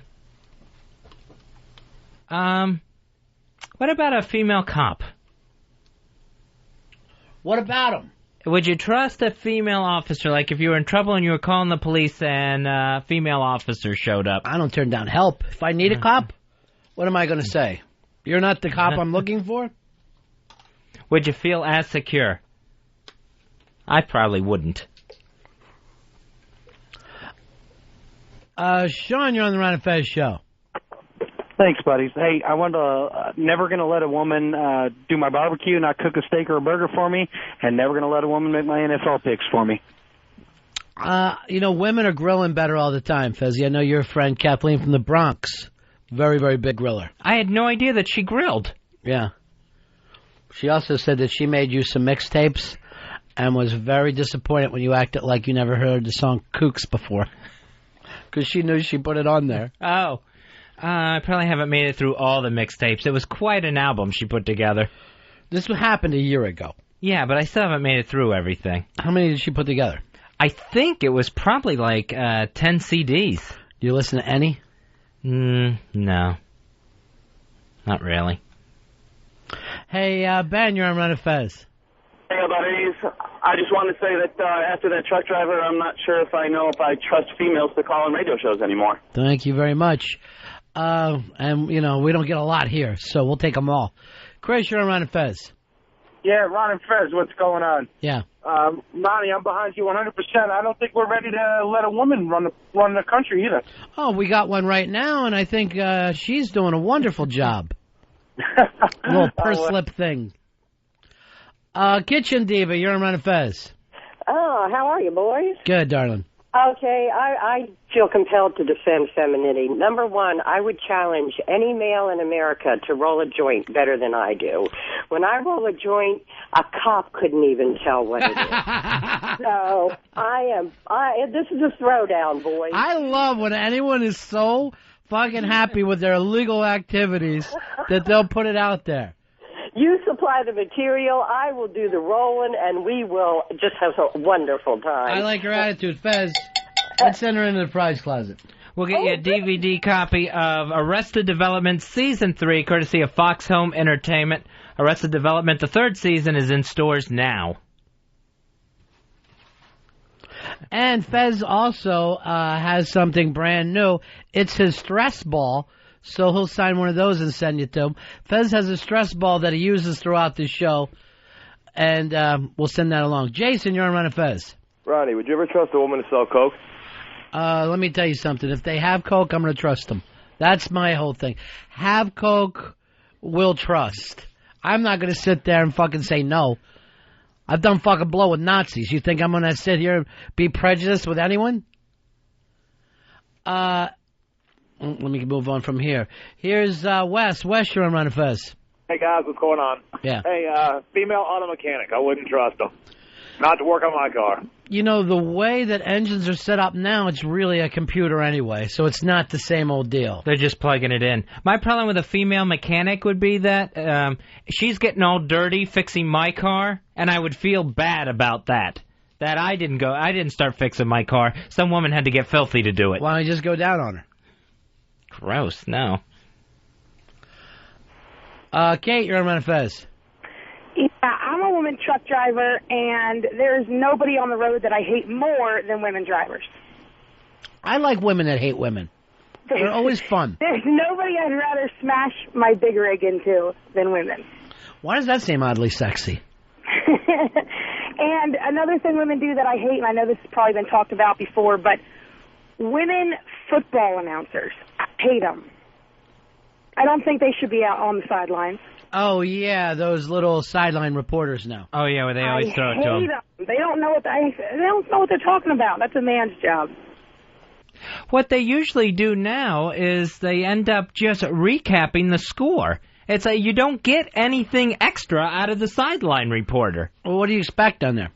If there was some sort of insight into why a guy was missing something or, missing a pass or something like that. But the announcer gives the score, throws it down to the lady on the sideline, and you just get the score again. It seems like a useless position. Sean, you're on Ron and Fez. Hey, how you doing, buddies? Yeah. Hey, Ronnie, I feel for you, baby. I don't trust the three women that work for you. Shit. I'm a boy. My name's Fez. Hey, Tina. Yes. So what's wrong with female truck drivers? I've been out here, and all I do is say they'd rather hire a female driver than a male driver any day. So you're a female trucker, too? Yeah, I've been one for over 3 years now. And do you hate the female drivers? That last caller, she said she can't stand. She's a trucker and she can't stand the female drivers. Actually, I'm a big tomboy, so actually a lot of the female drivers are they're bitchy. Like, they won't talk to anybody else. They're, it's very rare that I'll actually talk to another female driver. They're out there, but they're bitchy. So they just hate each other. I didn't realize that. I don't even think it's competitive. I just think they hate another woman driving a truck. Well, I think it more has to do with all the males, wanting the Hooter shots all the time. Like, no offense, but, we'll do it if we want to, but don't beg us, My theory is that no matter what the occupation is, most women hate each other. They just, it's very competitive. I don't know. I always like women that love each other. I go out of my way to find them. I'd rather talk to men and hang out with men, be in the garage, than put makeup on any day. Yeah, you're the one that we want to hang out with, though. Thanks. Because, if there's anything we want in life, it's just a big tomboyish type gal to spend the afternoon with. Sean, you're on Ron and Fez. Hey, Ron, I just want to let you know that maybe you do need a break, man. Why don't you take an hour off and let Fez answer the phones and see how this show goes? You want to rock it, Fez? Yeah. No, because that show would just be awful. Why would it be awful? Because I would just make a nightmare of it. Where's the list at, Dave? I'm working on that list. But the list was 10 minutes ago. It was due, right? Yes. How many names you got on it so far? Well, really, I don't have many because I don't want you to, Let me see the list. Let me see what you have. He doesn't do anything I ever asked. No, there's no list. No. He's scratching it now as he runs along. He says not many when he means not any. Bob, you're on Ron and Fez. Hey, I'm a law enforcement and currently in the firearms business. One thing I would never let a woman do is touch my guns or take advice from a woman regarding guns. I just don't have a concept of firearms, period. You don't like women around guns? I don't mind them shooting them, but as far as the workability and the knowledge of firearms, nah, it's not there for them. Yeah, all right. But just my past experience. Thank you very much. I didn't know there was so much prejudice right now against women. Look at this guy still breaking down and crying. He's the producer for the Crocodile Hunter. Still hasn't stopped crying all these days after. Yeah, and he's got the Eastside Dave skin, where, a redheaded guy with pale skin, so he is just bright red crying on TV. Todd, you're on Ron and Fez. Hey, how you doing, buddies? Yeah. What the hell's up with that chick who does the baseball for the Yankees? That is the absolute worst broadcast I've ever heard. She steps all over John Sterling, and he'll bring up a stat, and then 10 minutes later, she'll either repeat it or totally butcher it. Talking about Susan Waldman? I was listening to it the other day. It's the worst thing I've ever heard in my life. Yeah, Susan I Waldman. don't even allow her to work. Yeah, Susan Waldman is the worst. I mean, because there's no chemistry between her and Sterling in the booth, and Sterling is better off calling the game by himself. Michael, you're on Ron and Fez. Hey, guys. Michael Team Zero. Hey, Fezzy. Curious, what's your thought on women in pro wrestling? I got 2 words for you. Fabulous moolah, my friend. Fabulous moolah. It all starts and stops there. I'm not a fan of any of the new lady wrestlers. That's Trish Stratus or Tori whatever, Stacy Keibler or whatever come out. To me, that's a piss break during wrestling. Really?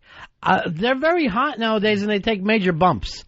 It's not like they're out there faking it like the old days where they're just walking to the ring back and forth. They are taking big bumps. I've never understood, I guess maybe it's a lot of makeup or something, how they're never bruised more. Because women bruise really easily. It's fake.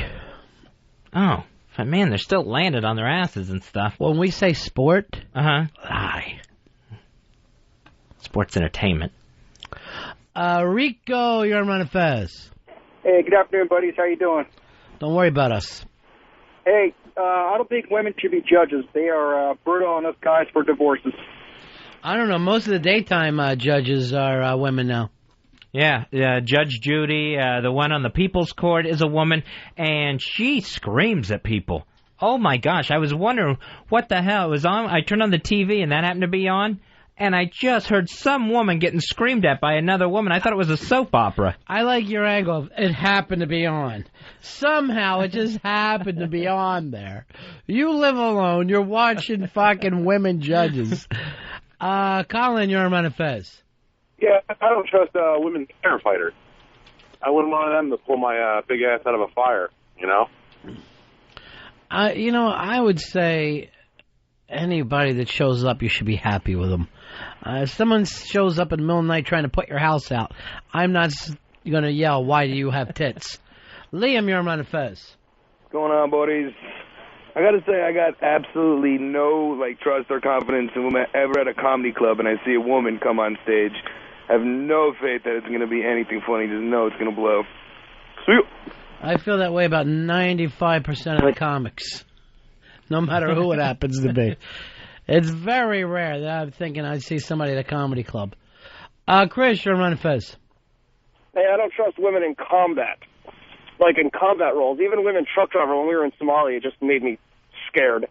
Just don't trust their instincts. Now, how many women are you in combat with, though? I don't mean in the infantry. I mean just in support roles, I don't know, in truck drivers. Even just women truck drivers driving you around in a combat area is frightening because you don't know what they're going to expect. I don't know. They just don't think they can handle it as good as a man. There was a controversy about a year ago, I think it was, where when women were getting killed in Iraq because they weren't in combat roles because a lot of the jobs had been given a new description to take them out from under the umbrella of combat, and yet they were still really dangerous, and women getting blown up by these IEDs. Wait a minute, so they're trying not to get pregnant and it's blowing up on them?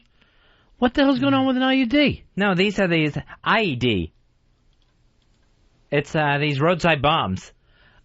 Chris, you're on Ron and Fez. Buddy. Yeah. I don't trust black prostitutes. Most of them have AIDS and they carry fucking razors in their mouth. First of all, is there another type?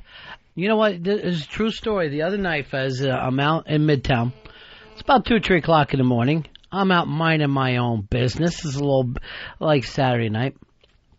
Prostitute approaches me, 2 of them, in the car. I'm walking down the street. They pull up in the car. How you doing? You want to party? Where you going? I'm like, how fucking big are your balls? You're going to ask a fucking strange man in your fucking car with you. I'm going, they must be loaded for bear, these 2. Yeah, now they're mobile. I had no idea. I've never heard of a hooker in a car before. Scott, you're on Ron and Fez. Ronnie. Yeah. Call me crazy, but I can't see myself going to a female dentist. That's something you don't see very often, female dentist. No, they usually stop at the hygienist, where they're going to clean your teeth, and for some reason, they don't show up the next day at dental school to go any further. So you act like that if you keep going on, you'll finally make it to dentist from hygienist? Well, it seems like if you'd want to continue your studies, you'd eventually become the doctor, the DDS. Then how come you're not running into a lot of young guys that are doing that other job? I heard a doctor advertised the completely sedated dentistry, where this guy in the commercial was saying that you won't even remember going to the dentist. You won't remember the procedure. You won't remember your last name. You're so fucked up, they knock you out and then they work on your teeth like you're a dog. I was just wondering, how absolutely knocked out are you? Where it's like, and he's just got the new age music behind him on the commercial. It's probably the same thing as if you're being operated on. They just knock your ass out. Here's Chris. You're on Ron and Fez. Hey, guys. Yeah. Hey, I was wondering about female movie directors.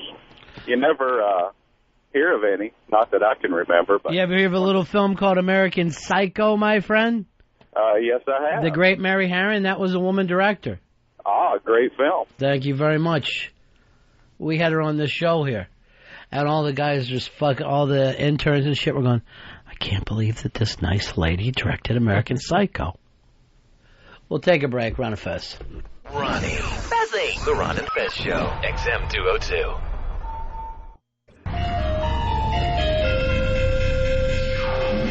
Hi, we're XM satellite radio personalities Ron and Fez. And we're super excited to announce some of the great new channels coming soon to XM. XM has something for everyone. Say, Fez, are you concerned about the bird flu? Boy, am I, Ron. But how can I stay informed? With XM's Health Watch. Will that give me all the info I need on bird flu? No, it won't, Fez, but it will give you the satisfaction of hearing sick poultry put to death. 24 hours of infected chickens, ducks, and geese all being put out of their misery. That's great. Now instead of feeling like a dead duck, I can listen to one. Next in time for the holidays, it's the XM Family Channel. That sounds festive. Did I mention it's XM's dysfunctional family channel? You'll feel like you're home for the holidays with the sounds of an estranged family suffering through a tense meal.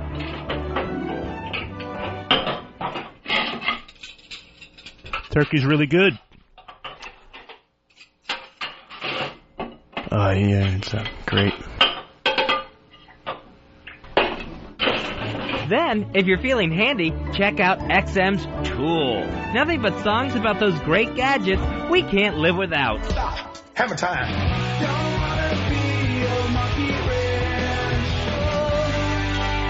Now cuts like a knife.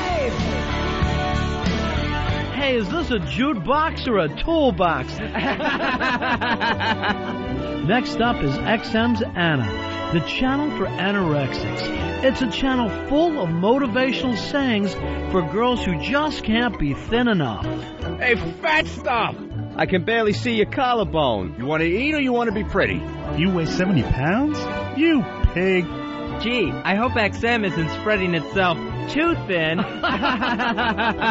We hope you enjoyed your tour of what's coming soon to XM. And stay tuned for even more channels to be announced. And remember, at XM Satellite Radio, you can never be too specific.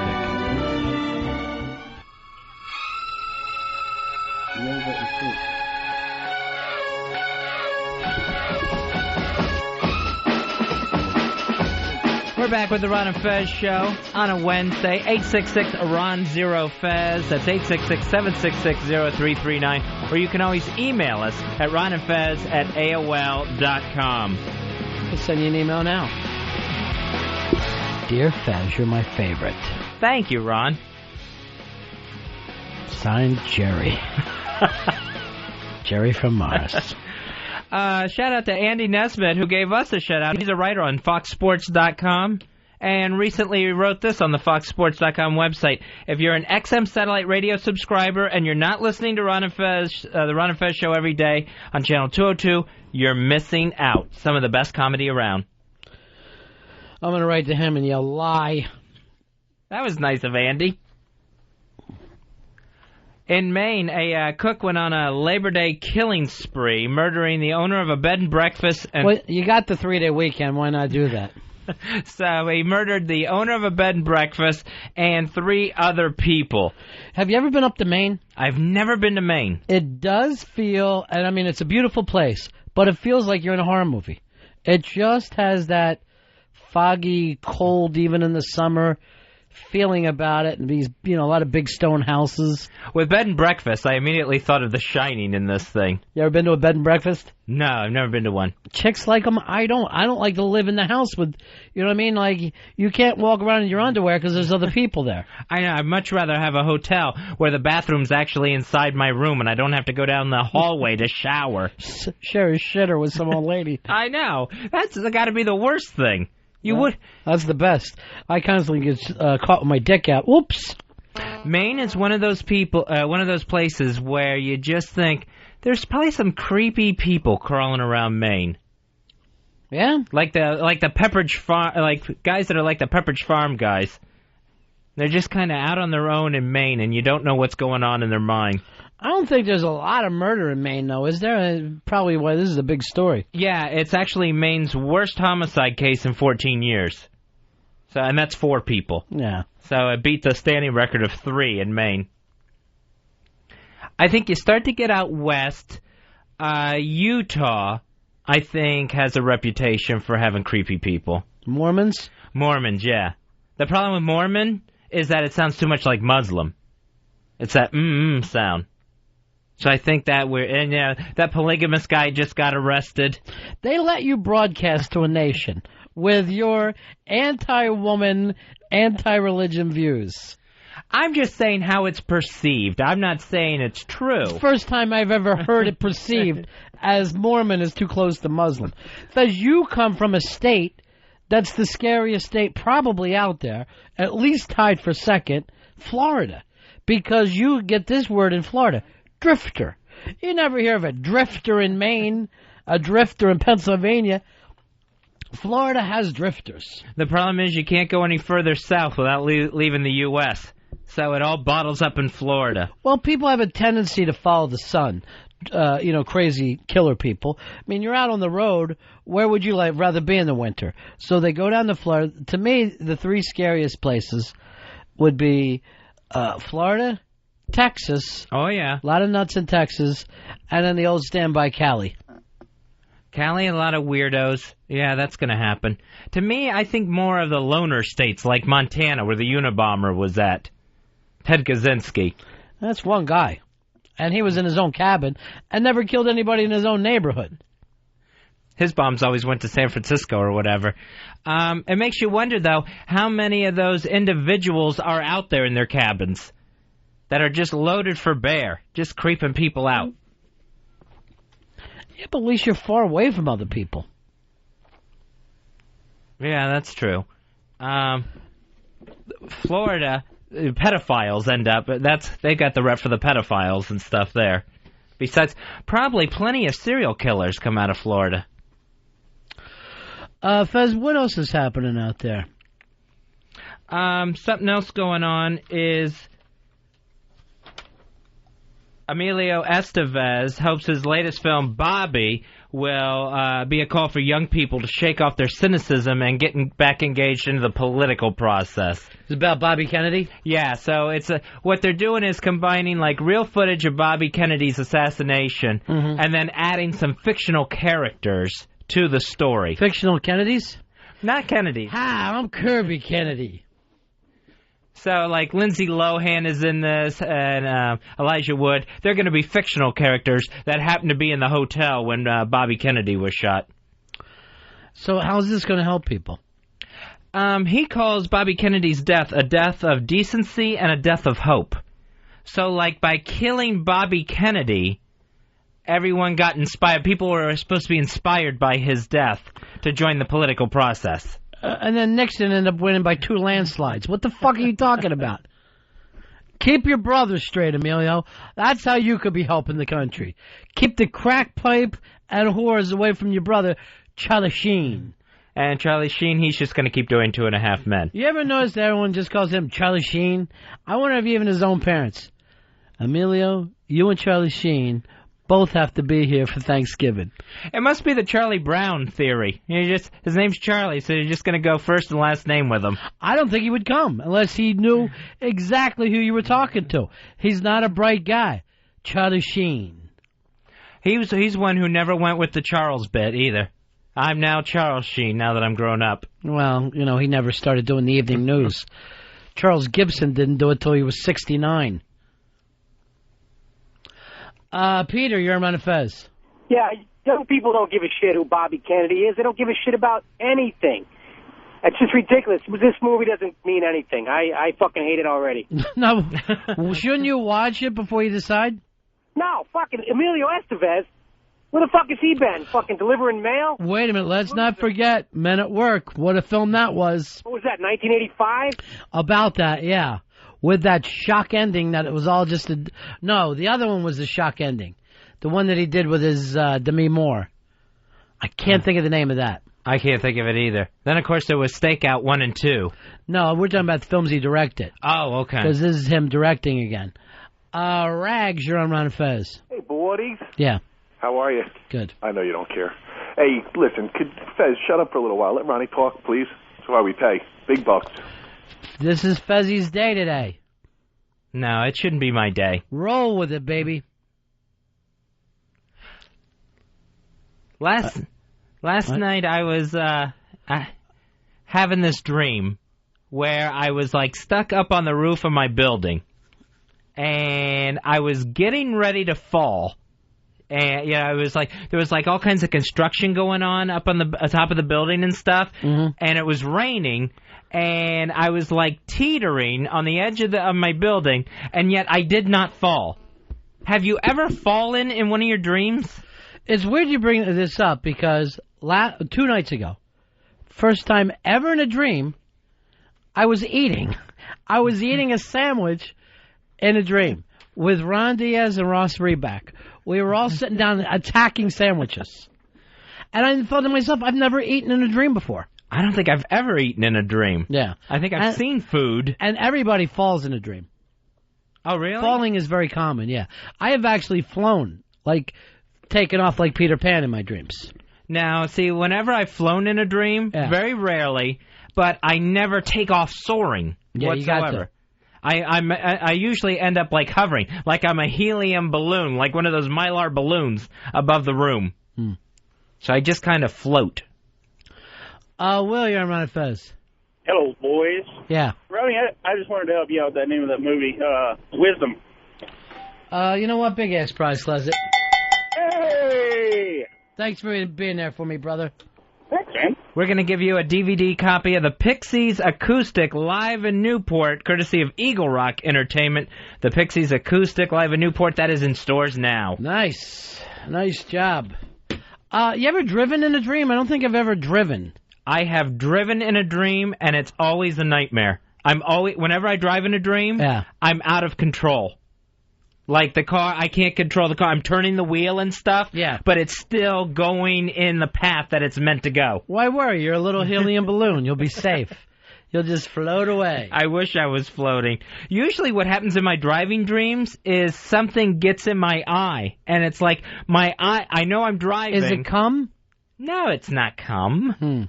It's just that for some reason, I cannot open my eyes in a driving dream. Filled with cum.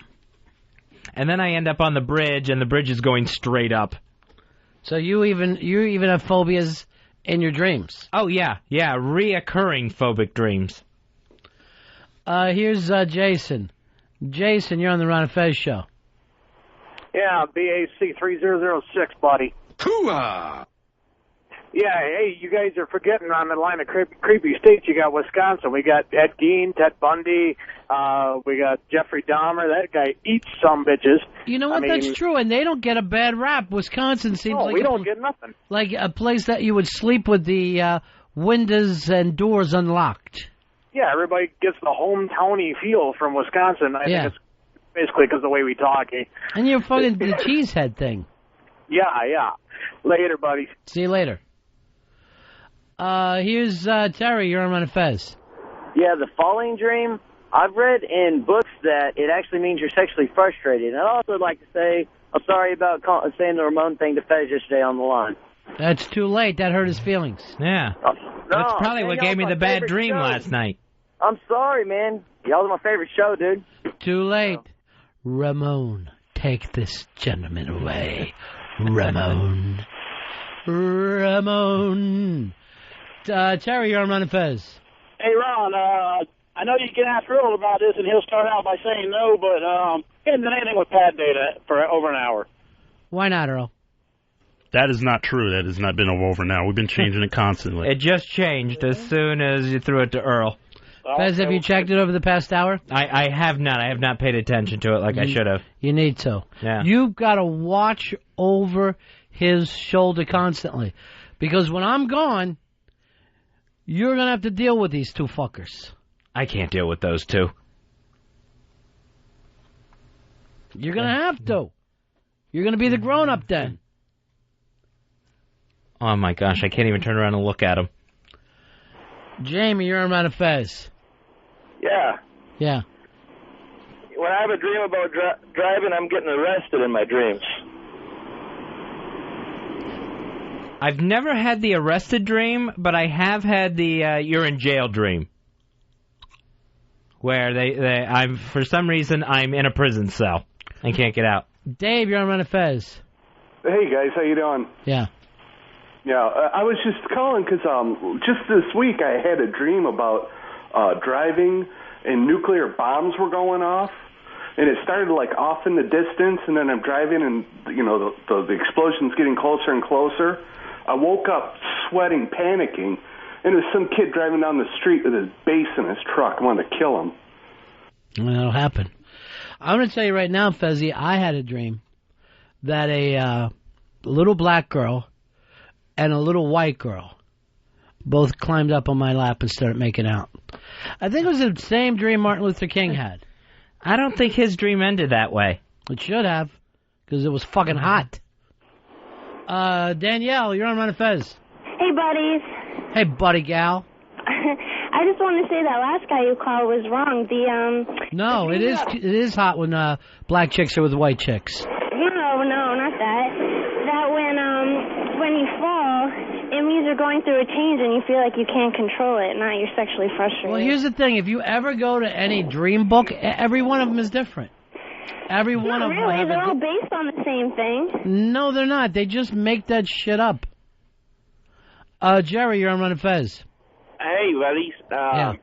I had a dream where I talked to my grandfather after I grew up. He had died when I was 12. Mm-hmm. He'd come back, and it was like we were having a conversation just like, about my life at that point, which was just the craziest thing. And Fez, I need to ask you a question. Yes. I've got my wife with me in the truck. Could you give us any advice? Give her some advice on giving a good blowjob? Yeah, Fez, how do you do that? You like the balls a little, don't you? Do it. Oh, he hung up.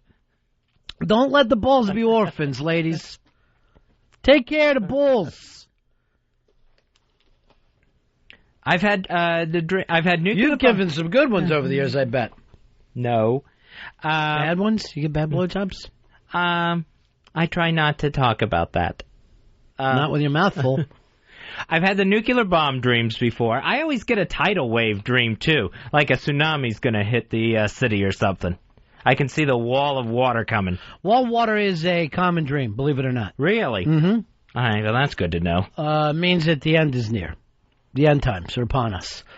Ray, you're on Ron and Fez. What's up, guys? Yeah. How about dreams where your teeth fall out? That means your subconscious tell you to brush more. Bill, you're on Ron and Fez. Yo, what's up? Hey, Ron, I've had that dream myself where where like you're falling. Yeah. They say if you fall and you hit, I don't know how true it is because I've never done it, but you die. I guess if that does happen, nobody lives to tell about it. They used to have the thing that if you die in your dreams, you'll die. I've died in my dreams. Really? Yeah. Oh, man. And if I told you how many people I killed in my dreams, you'd be fucking freaked out. I have a weird thing that if it's like a bad person or a monster in my dream, I always run right at it like a fucking maniac. I'll just fucking tear into it. And it's very hard to throw a punch in a dream. It's always like your punches are going in slow motion. So I find myself either going in quick and trying to choke them out, or headbutt, or gouge the eyes out. I can never get someone off of me in my dream. Like if I'm being attacked, I just feel like an incredible pressure on my body that I can't even budge. On your back? Do you try to push the cock out of your ass, or what do you do? Or lean back into it? No, it's where I'm trying to push a killer off of me. Oh. So you don't have the same thing, the vicious, and I will attack like a vicious fucking animal in my dreams. No, if anything, I'll wake up screaming. I do just the opposite. Dylan, you're on Ron and Fez. Buddies. Yeah. Do you ever have the performer's nightmare where you're in some kind of production but you have no idea what it is and you've never seen the script before? Another really bad thing is I will fucking slay in my dreams. I will think that it's so funny, and then I used to do a thing where I would get up and because I would think I wrote bits for the show, right? And it would I would just write stuff down. And then even when I would see it, and because I would wake up laughing my ass off, right? And then I would try to read it later to go, oh, I got a great bit. And it would always be something like, Fez has a pussy on his forehead. And I would just think in the middle of the night, this is going to kill. We are going to get around the corner now. We're on our way. And it never would be like, put pants on chipmunks. Nothing you could ever use. So at least it's legible. The ideas there, such as squiggles. Mark, you're on Ron and Fez. Hey, buddy, it's 4412 checking in. Hey, buddy. Hooah!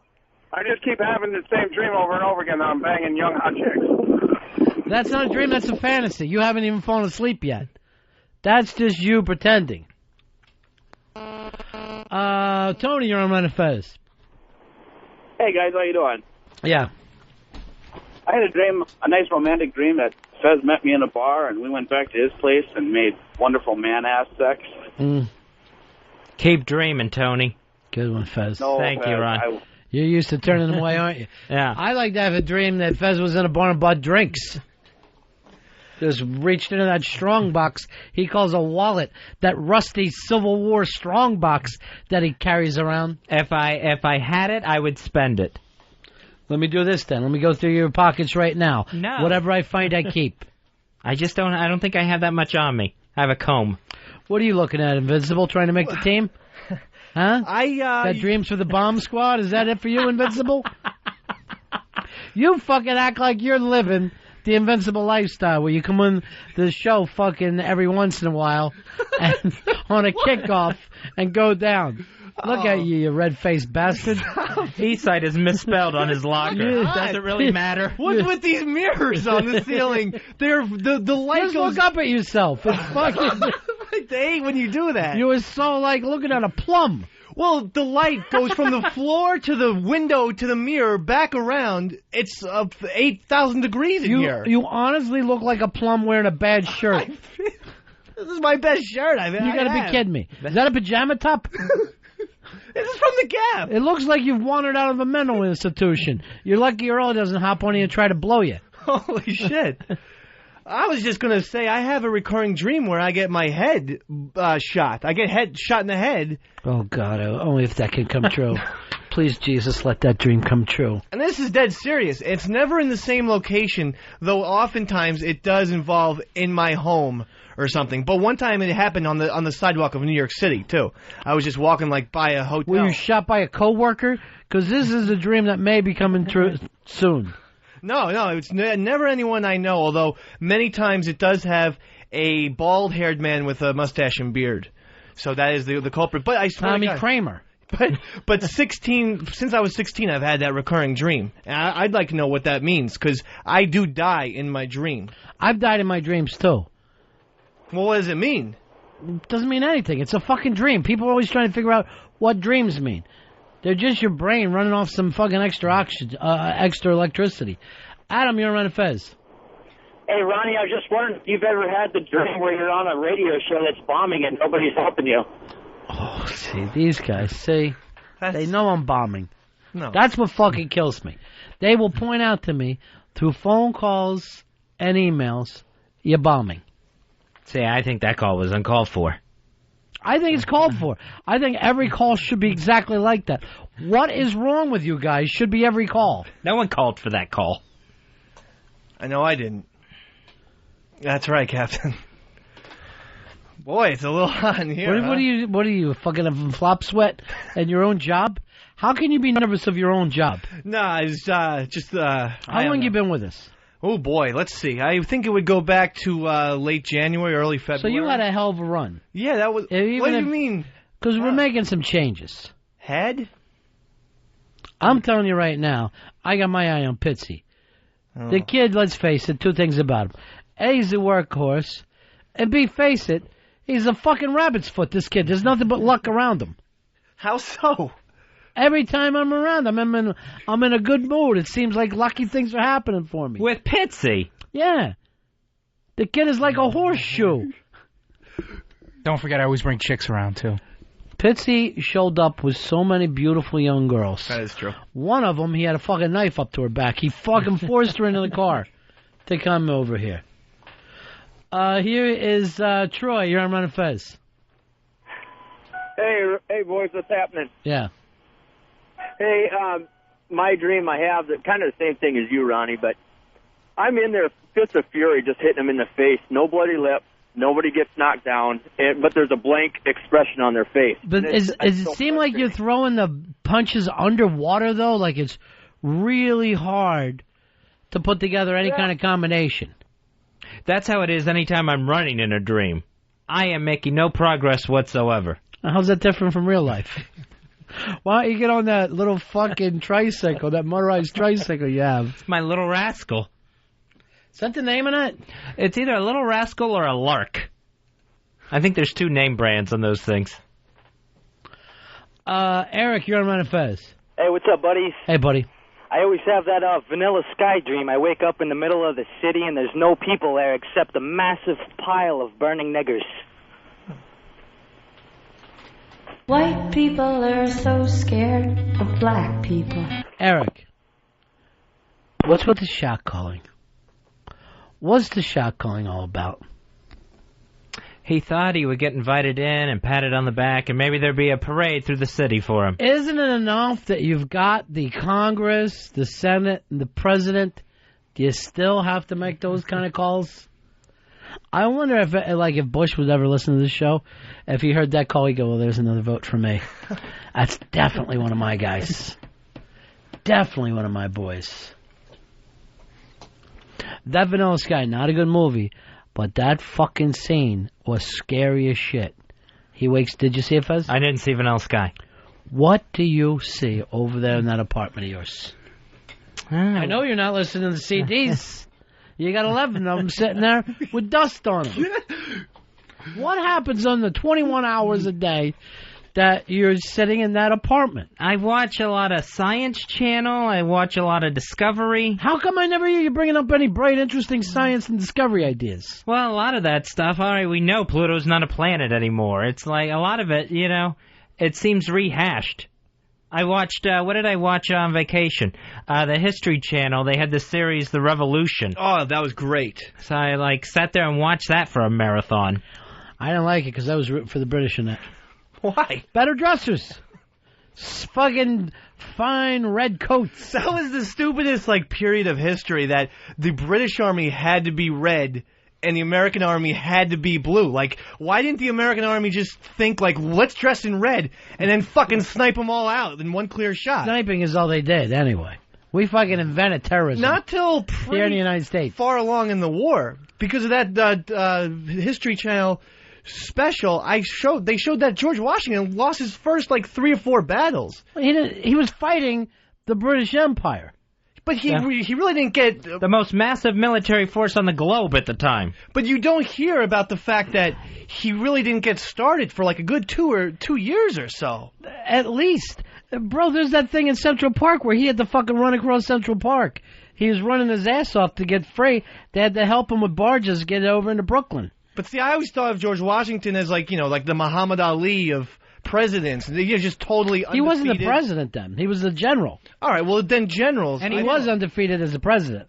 Well, as a general, he had quite a many losses. Imagine if Muhammad Ali was 4-11 before he became champ. It basically would be some fucking U.S. Samoa taking on the U.S. right now.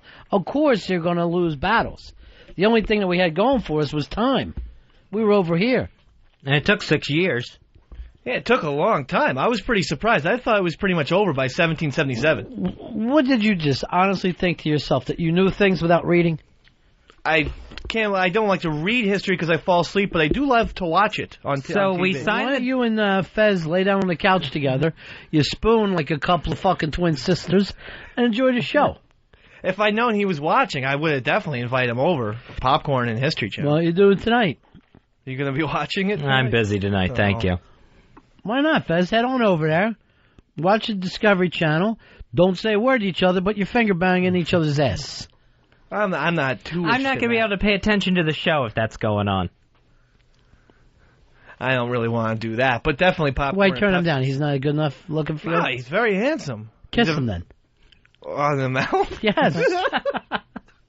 Do I have to? Yeah. Will this help the run continue? That'll get you another week. Right now, open face kiss on Fez. Oh, wait a sec. Open face. Now I'm fucking starving. You got any open face sandwiches over there, like a roast beef or a turkey? I don't think David Burke sent any of that. God bless that David Burke. Wonderful guy. Me and him ended up becoming best friends. I'm telling you, I ate over that. I didn't even tell you the story. I ate over that David Burke and Donatello. Unbelievable. I gotta try it out. And it's pretty fucking cheap. They do a lunchtime, 3 courses. It's only like $29. Well, his fromagerie in New Jersey is totally taking over the whole Monmouth County. Yeah, it's ridiculous. Oh yeah, he's had to add like lunch menus and stuff like that. He's just taking over. He's gonna be the greatest chef ever, maybe. Can't fight with you. He's damn good. And you can check out his stuff at davidburke.com online. Here's Eric. You're on Ron and Fez. Yeah, hey, buddy. Yeah. Hey, I keep having 2 recurring dreams. The first one is that Dave's going to be replaced by Sheepy. And the second one is that I come home from work and find my wife and my ex-fiancé in a hot lesbo scene on the bed. They get up, tie me to a chair, and force me to watch them. I'd say don't even bother with the rope, honey. I'm fucking right here. Yeah, that's what I'm thinking, too. All right, peace out. That you ought to try to make happen. Here it is, our buddy Bobby Pantera. How you doing, Pantera? Hey, what's up, guys? How are you? Calling the gang. I used to have this recurring dream when I was a kid. I used to have it maybe 3-4 times a week for like a year straight. And basically what it is I'd be home alone, and I'd hear the doorbell ring. So I'd go to the front door, and I'd look out the window, and it would be Jesus standing out there. And he'd go, let me in. I really need to get into the house. And you're like, not by the hair on my chinny chin chin. Yeah, and he huffed and puffed. I'd hear like someone calling my name in the back, and I'd run to the back door, and there's Jesus again standing there, and he goes, "Don't open the front door. That's actually the devil, and he just wants to come in and kill you. So please just let me in." And then I'd go back to the front door, and the Jesus is like, "No, that's the devil in the back trying to tempt you. Don't open that door. Let me in. Let me in." So every dream would end up with me sitting in my living room crying until I wake up actually crying. And it was just awful for like a year straight. I had this dream. That dream basically, I mean, I know a little bit about psychology, is trying to tell you that you're a pussy waking up crying in the middle of the night. That is, I mean, Maybe you're right. Did you grow up in a religious family? Yeah, very religious. My mom was very Catholic. Yeah, because, I Very mean, Catholic. a lot of times little kids will get into that religious thing where it becomes, I don't want to say overly important, but the whole thing, it's scary to a kid. Religion can be very, very scary to a kid. I actually remember this. That reminds me of this one time where my mom had me pray before I go to bed every night. And one day I tested God, and I said, God, if you're listening to me, give me a sign, make a noise. And there was no noise. And I said, God, the devil, if you're listening to me, make a noise. And my upstairs tenant had cats. And right at that moment, the cat decided to jump down and land on the floor. And I heard the boom, and I started crying my ass off again, going, Mom, the devil's listening to my prayers. It's really important that you test God. Test his faith, exactly. Test his powers. Exactly. That's right in the Bible. Please test me. If you don't believe me, give me any test, I'll pass it. On vacation, I was playing a board game. The family was playing a little kid's board game with my 4-year-old niece, and she really wanted to win as we were starting the game. This girl has never been in church in her life, and I look over, she's got her hands folded, her head bowed, and saying, "Please, God, let me win. Please, God, let me win." I don't understand. Why has she never been to church? Her parents won't take her. Wow, now your family's so religious. They freaking about that? No, it never comes up. It never comes up. Last time that girl was in church, it was when she got baptized. So your brother doesn't believe, or? He doesn't like the church that my mom and dad go to, so he won't go, but also won't go find another church either that he likes. No. He just likes his Sunday mornings. I can't blame him there. Go to Saturday evenings. We got Saturday evenings at 5 o'clock, St. Catherine's. Come on down. You're Catholic. Yeah. They believe in Luther Vandross. Oh. So they don't care what night you people running bingo. They're not going to head there. We're Lutheran, and he's not going to go to church any night of the week. He hates Jesus. Or take the baby there. Although somehow she figured out how to pray. And to pray to win. Keith, you're on Ron and Fez. Hey, buddy. See, here's the thing. He thought because we don't know her, Fez, so I'm Right. sure it was adorable. Right. But you expected me, like you only know how the aunts and uncles act, like it's adorable. But the rest of us aren't gonna act like, oh, that little thing. Go ahead, Keith. Yeah, I had a reoccurring dream. I'd be in waking up in the middle of the night and get ready to go to the Klan meeting and look down and see my skin color's black and get my ass beat for about 20 minutes and know what it's like to be like Earl. What do you think? Oh God, who dialed the fucking phone for you, Keith? Seriously. I mean, even though you're not a funny person, you've run across them before, right? You had to know that wasn't going to get a laugh. Somewhere inside, you know that's not funny. And you could tell from the story he planned and planned it.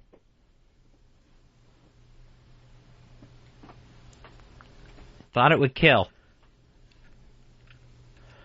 Sean, you're on the Ron and Fez show. Hey, buddies. Hey, Fezzy, I hope you can sympathize with me. My worst nightmare is going over that damn Tampa Bay Bridge, and there's no guardrails. Oh, the big Skyway Bridge? The big Skyway Bridge, there's no guardrails, and all I'm looking down on either side, and it's just blue water. It scares the shit out of me. I've had that one, too. Bridge that just is not connected to any other part of land. Do you have a bridge phobia? Yeah, I have somewhat of a bridge phobia.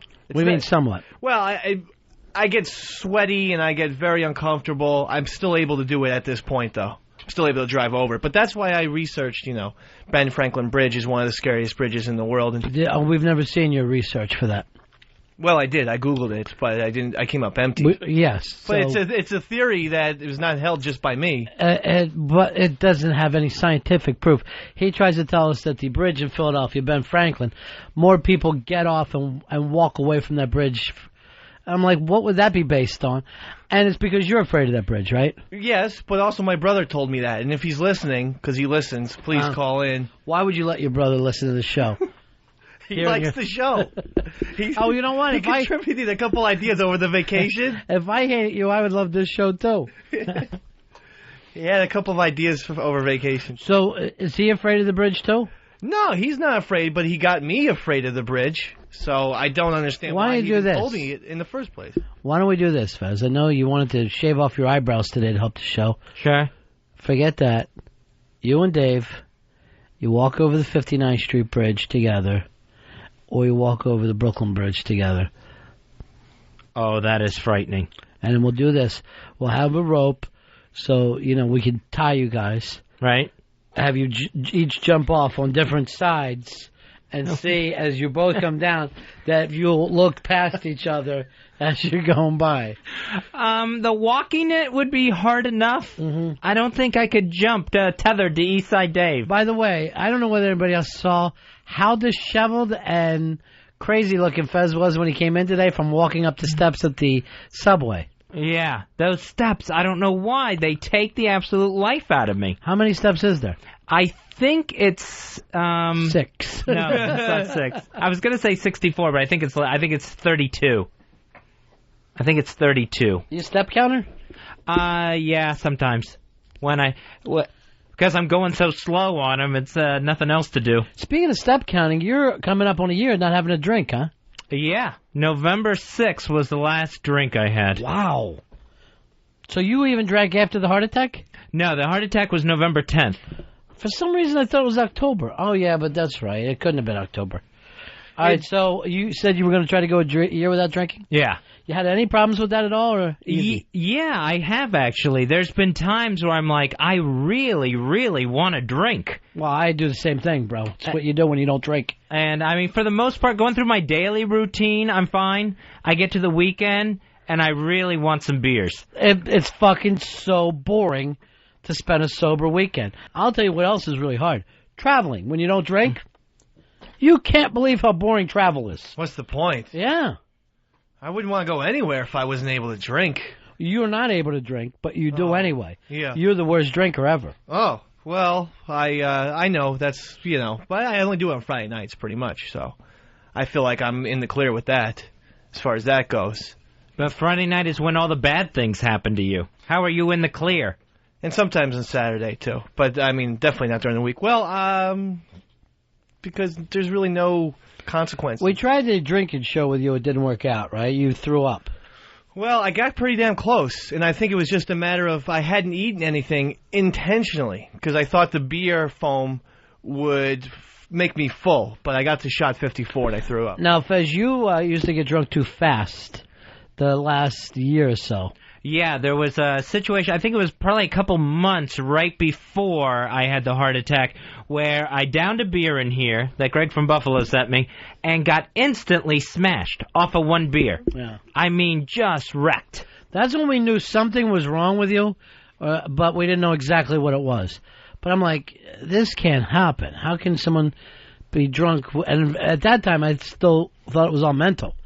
I thought he's finally come unhinged. I did. I was very fucking weirded out by that. It was a weird feeling to just feel that smash that quick. It was like any time you've gone to the doc, you've gotten surgery or something. Mark, you're on Ron and Fez. Hey, Fezzy, since you moved away from Florida, have you ever been anywhere else on vacation?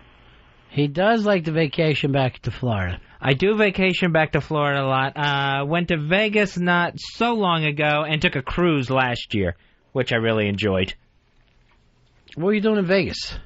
Vegas, I went out for a friend of mine's birthday. Yep. We all went to Vegas. This made me just laugh, which I really enjoyed. I'm like, what fucking show is this? Where you think that would be... You must see this as a much more of a Regis-type show. Yeah, well... We just thought it was something special on that cruise. Matt, you're on Fez. Hey, Bubba Boys. Yeah. This might not apply to you, Ronnie, but I know that my father and his brother had, and I have it, is that I still, 10 years after, I get nightmares that I don't have enough credits to graduate college. Yeah, I think that is a common dream, too, that a lot of people will have the test tomorrow dream, a lot of people that are worried about being found out.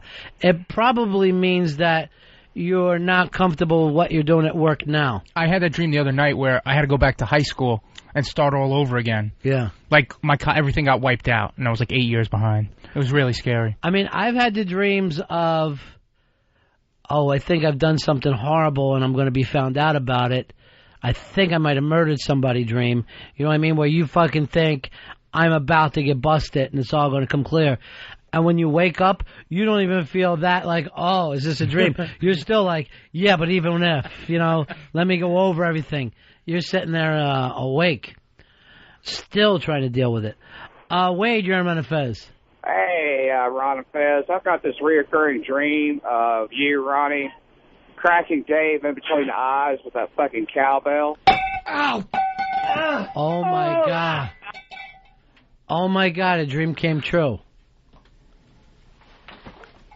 Now he's going to Disney World. His dreams came true. Dave, sorry about that. That was him. All right. Here's what I was thinking, too. He probably thought that I would do it just by bringing that up. I mean, there's no way to tell if he actually had that dream, but... Right. I feel like we were both manipulated. Next time, maybe act a little more rationally, Mr. B, is all I'm saying.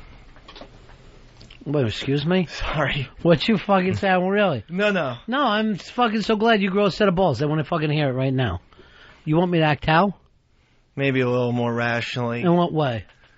Just refrain from the cowbell, because, You know what? I'm glad you came to me. Is there anything else you need me to change? No, that's it. You sure? No, yeah, no. Everything's great. You sure? Good. Yes. The way I talk to you? Everything's fine. Yeah, everything else is good. Everything is good. All right. Everything's good. I just got to make sure. No. I act rationally. No. Because I get a little irrational. No. Just with that guy. No. Just with that guy. Yeah. Just with that Leonard from wherever that guy was calling from. He's just saying, Ronnie. He's a big boy, Fez. You let him talk for himself. Does he look like he needs you to fucking come in here and help him? No.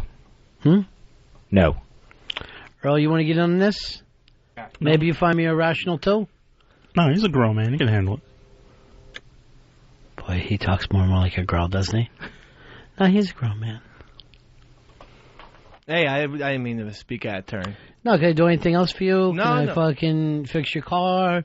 No. Straighten your tie? Parents sold my car, but I mean, there's nothing you can do for me. What are they going to do with the 300? It's a little more money than that. I'm glad you came to me with this. We all got to know how to treat each other. All right. I feel a little bit better. I mean, I think things will be good. I mean, the things were always good. So. Things are good, but you want them to be better. Why not make them perfect? Yeah, I guess so. And just be rational. Maybe a little. They'd be a little more rational. No, just, occasionally. Is this fucking rational? You know it was coming. You know it was coming. I feel like you pushed me on the rational thing. I feel like you set me up for that. And you know the bad thing, Fuzzy? What's that? Now I look like the animal. And the eyes of the listener, or in this case the ears, I come across as a guy who's irrational. Ouch. Well, that guy had to be bruised. Steve, you're on Ron and Fez. Hey, yeah, I wanted to find out who Fezzy went on his cruise with. Did he go with somebody, or did he just wander around that big ship all by himself? He went with Rosie O'Donnell. It's nobody's fucking business. Matt, you're on Ron and Fez. Yeah, Fez, I thought you were multiphobic. I can't imagine you on a cruise. You know, those things sink. Well, Fez's thing is to only have the phobia when it's time for conversation. I thought I would be freaked out more than I was, and I was really fine on it. You didn't get seasick at all? Yeah, I did get seasick. The second day out there, I got seasick. Just one day? Yeah, just one day, and then I got over it. Did you go in the pool? Because that's supposed to fuck with your head a little bit as well. No, I didn't go in the pool on a cruise. I didn't. Because it makes no sense. Like, the water is all around you, but you're not in that body of water. You're in a pool. Why would that freak you out? You ever been in a pool with the ocean? I don't fucking send you into anything. I'll never go on a cruise just for that reason alone. What? Because the pool's supposed to make you go insane if you do that, or something mental is supposed to happen to your brain. What could possibly happen mental? There's a humongous ocean around. Yes, but you can't swim in that. Right, so exactly. they put in a pool. And so when you're in the pool, your brain's all fucked up because why? How am I in water but not in that ocean that I'm looking at? You can figure it out. It's a different fucking thing of water. You acting like we have no opportunity to use logic with our brains. Well, the brain is a complex organism. Sometimes logic can't... Well, mine is. I don't know if yours is. I'm going to say yours is as fucking simple as asparagus. So you're saying that if someone goes in a pool on a cruise ship while it's out at sea, they're going to think they're in the ocean and freak? They're going to freak because they know they're not in the ocean, but they're in a big body of water. So that's going to make them say, well, how the fuck is this possible? Here's how it's possible. The boat is so big it can have a pool, and you dive in that. This is not something that can't be figured out. Test it out. Try it out. I fucking swam in pools on cruise ships. You have? Everybody does. The place is packed. You're shoulder to shoulder. Fucking balls to balls in that thing. You couldn't get in this pool on the cruise ship I was on. And I guarantee you all those people probably have some illnesses or something's wrong with them. Your guarantee is lost. Why don't you fucking bet a tattoo for the other arm? Carnival Cruise Line. You just make this shit up to get airtime? No, I swear to God. Nobody would be dumb enough to think that a human being, an adult male, would flip out because he was in a pool and could see the ocean. I have heard, Earl's probably heard this before, too. Someone has heard this. What about this? I take you out into the desert, but I put you in a sandbox. That would drive you fucking crazy. Well, listen, I can't, I don't speak on the behalf of deserts, but I do know that would probably be just as tricky, yes. Yeah. So that whole... What about this? You have a glass of water when you're out in a boat. Oh, my God. How could this be? It's not that. It's the body physically is in water, and yet the brain's saying, but you're not in the ocean. Right. You don't see how that's weird? No. I mean, I'm not making this up. I don't see how people can get mentally fucked up because of that. If you honestly believe that, you're fucking ridiculous. If you would think that a person would snap, that their psyche would fucking bend because they were in a pool on a boat, I don't know where to begin here. Right. Have you ever heard of the bends? Yes. Right? Because when people go too far down the ocean, yes, they start panicking and everything. No, it's not about panic. Well, it's about fucking pressure. The bends have nothing to do with panic. No, I thought it was that if you're down far in the water, your brain starts to say, wait a second, why am I so far down here? And then you actually get fucked up physically. Fucking retarded. And I'm not fucking kidding. A, you don't know what the bends are. B, you think that people panic all the time and can't answer questions that are answerable.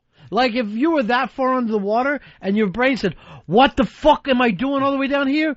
You would answer yourself, oh, yeah, scuba diving. That's what I'm doing down here. Not me.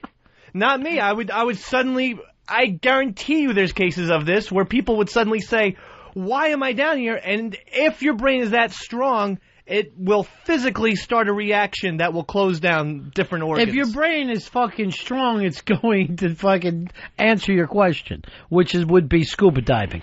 But here's the thing.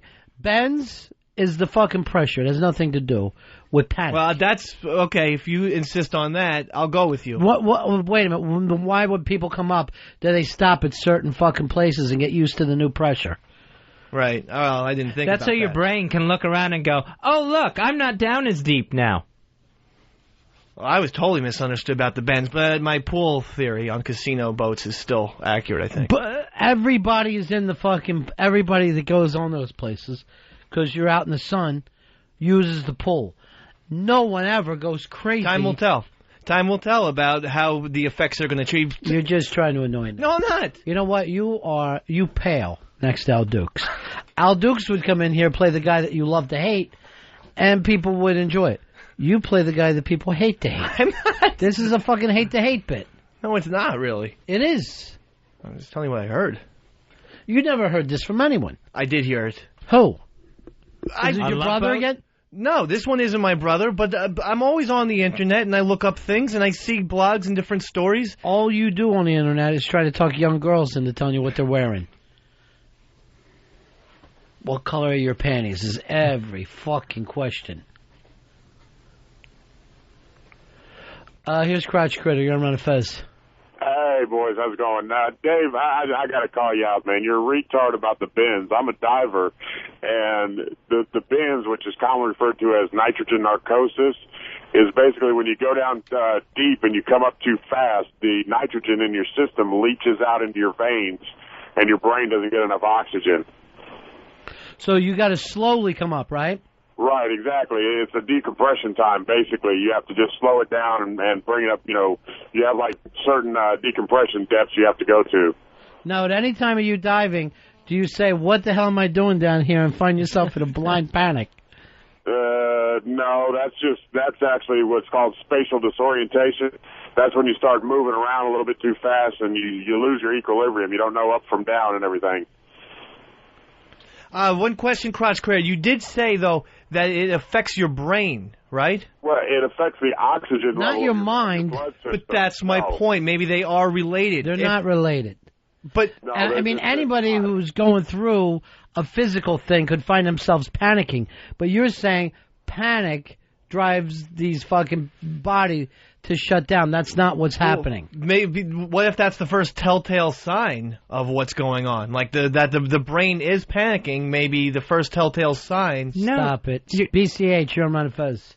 Hey, what's up, guys? Yeah. You know, once I went to a place that had a big pool with a swim-up bar, and I was in the pool, but I had a drink, and it fucked me up for months. Oh, no. One time, yeah, it was horrible. One time I was ice skating, but I was eating an Italian ice, and I didn't know what seriously, I didn't know what the fuck was happening. I didn't know what I was doing. And see, now you're just taking my scenario. Seriously, I went crazy. No, you're taking too much ice. Yeah. You're just taking my scenario and flashing it up in the sky. Is and that another time I went to Yankee Stadium, and it was ball day, and I'm watching the game, but I got a ball, and then I just go, what the fuck? Am I in the game? What do I do? What the fuck do I do?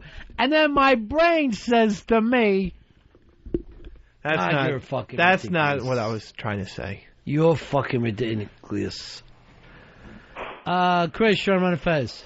Yeah, Ronnie, I would like to know what college Dave went to so I can mark it off my daughter's list, because he is a fucking idiot. Monmouth University, one of the best communication programs in America. Yeah, that's why you're sitting here making fucking minimum wage.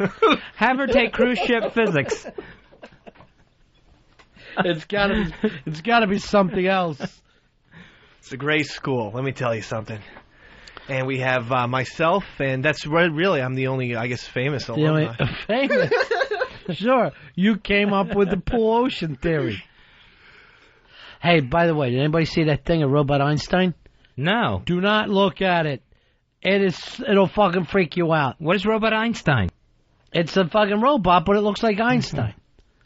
Wow.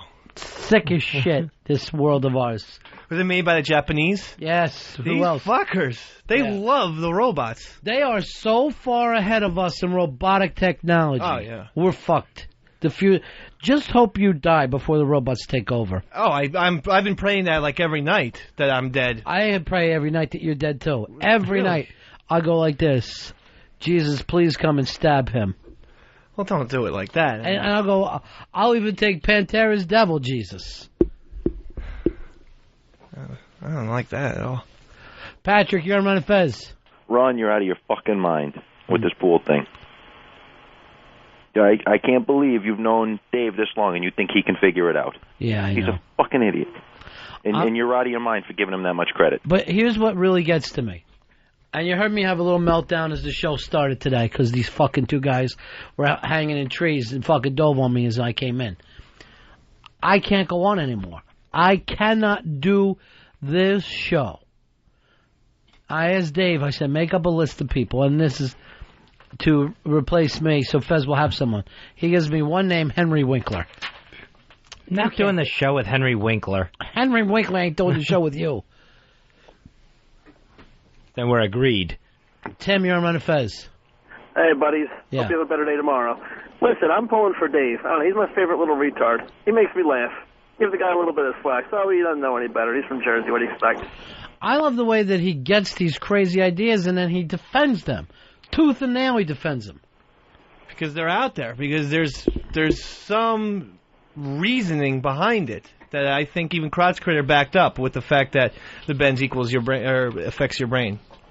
And my thing is the brain makes you scared and causes the bends. It's almost pretty much the exact same formula. Nothing like it. Brain bends. We just have different things on. No, it doesn't work that way at all. It's not even close. The brain passes out. The brain doesn't go into overload and start panicking. Matt, you're on Ron and Fez. Hey, Dave.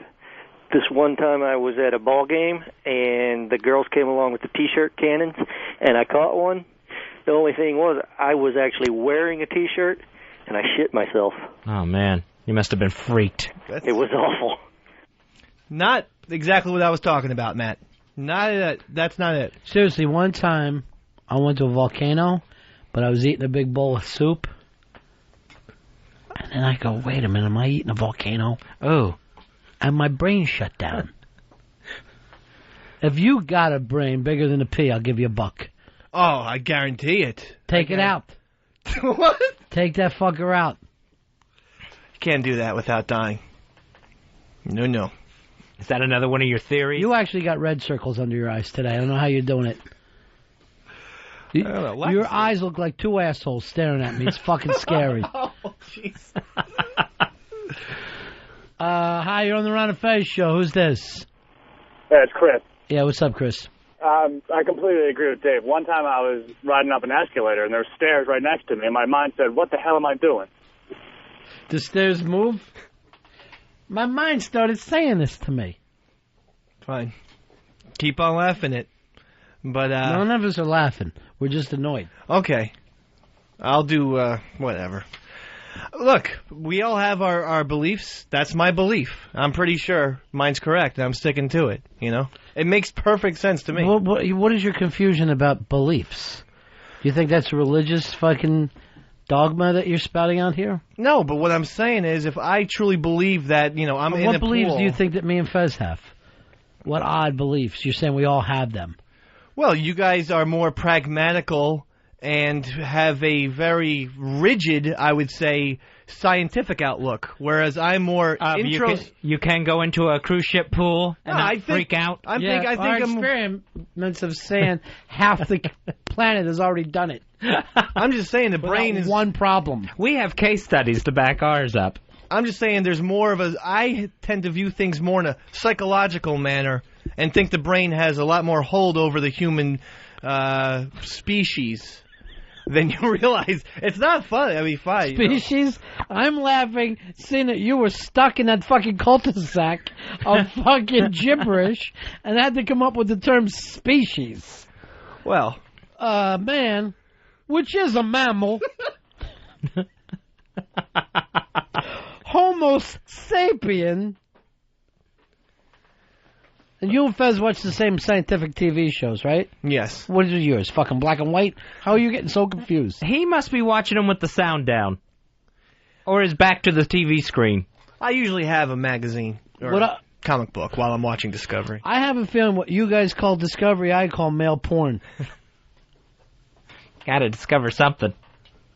Speaking of comic books, I wanted to thank Joe Kermanga, if I'm not saying it right, Kermanga, that's how it is, Kermanga, for the comic book he sent us, Model Operandi, and I read this over vacation. Excellent, excellent comic. Great characters in it, great story, and Joe certainly likes to draw breasts, because every female character in this comic book has gigantic tits in it. So, and I guess we also got mention on ComicCon.com for mentioning Joe's book, Model Operandi. Well, maybe they'll mention us again for you mentioning them again. So, and you can pick up Model Operandi at ahpcomics.com. What's Joe's last name? Caramanga, I think. He said it rhymes with lasagna, but I can't. Carzanja? I'm not able to say that either. He's just going to have to get a pen name if he wants to keep making comic books. Just call him Joe. Yeah, no one forced it. No one was screaming, what's his last name? What's his last name, damn it? If I could have just gotten it out smoothly in the first place, everyone would have just... Today, not noticed. I don't think anyone was buying Kermongo. Today before the show, Fez tried to tell us that his local TV newscaster was Gail Sayers. That was another name I screwed up. It's Gail Sirens. Gail Sirens. Here's Tim. Tim, you're on Ron and Fez. Hey, I wanted to defend Dave because I was videotaped and I was actually on the TV while I was watching the TV. My brain nearly exploded. Wow. One time I was at a barber shop when there was a mirror in front of me and a mirror behind me. Then it just kept going on and on. Well, I think that's actually more akin to what I'm saying. And finally, my brain made me rape. I didn't say anything about rape. And yours, it's a fucking... Every time you speak into a mic, it's a cry for help. Oh, no. It's literally a cry for help. I don't want any help, then. It's like talking with David Berkowitz. What year is this? If someone tells me 77, I'm going to fucking call the police right now because I believe I have Son of Sam here. We're closing in on 07. It's coming up in a few months. I do like dogs, but that's where it ends, Mr. B. You like dogs? Yeah. I didn't know you were a dog guy. Fucking A. I'm a humongous dog person. I didn't know they were measured that way. Oh, yeah. I love every single dog on the face of the planet. I just love dogs. You don't think that their dicks taste salty? I don't do anything sexual with them at all. But, and another thing is, dogs really do love me, too. I'm like St. Francis of a sissy. St. Francis the sissy. No, of a St. Francis of a sissy. Of a sissy. And you breast my balls over Caramanga. It's not a sissy, you fucking sissy. Keep moving on. So what is it with you and animals? Well, I mean, just with specifically dogs, they really do love me. Whenever they see me, they jump on me, and I love them back. Maybe they smell your dog. That's possible. West Side. Oh, man, that's me. See this? I know, that's me. See, I like when we talk about her abstractly, but you're actually saying... Oh, I should have named her. In the ass. Yeah. Oh, too far. Yeah, when we go too far. I like to keep a little distance from him, because he does have fucking joke West Side and murder her. You know what I hate about Claire, your girlfriend? Oh, too far, sorry. She never listens to us, huh? No, thank God. That Over the break, Dave said that she tried to call me, crying, begging that he not get this tattoo. Yeah. Really? Yeah, but I put the veto down. Please do not call Ron. He will fucking kill me and maybe even kill you, is what I told her. And she believed me at that point. But, I mean... So is that why she looks so frightened when she sees me? Yeah. I said, don't call him. Do not call him, because she was saying, please, I can't have you getting another tattoo. She doesn't really like any of my tattoos. She's not a big Pink Floyd fan. My point is, what's it matter now? You're just covered in ink. You know what's odd? I am a Pink Floyd fan, and look, not one tattoo. How'd you pull that off? I guess I went to different concerts than Dave. I went to the 94 Pulse concert. Anyway, so then she said, please don't do it, and she was absolutely hysterical and begging, I'm calling Ron, I'm calling him immediately. Maybe we can work something out. How so? Who knows? That's between me and her. Oh, Do yourself a favor, don't even ask her. No. I seen that Woody Harrelson Redford when she thing. comes home, just wipe the lipstick off her face while you're crying real hard. The indecent proposal over no tattoo. I know that'll be the last I see of her, too. She'll be... This fucker will be running up trying to stop the helicopter. Wait! Only I'll just be getting a blowjob behind a liquor store. It's just a much cheaper version of that. She wouldn't do it in public, not after our arrest. She'll never do that again, let me tell you.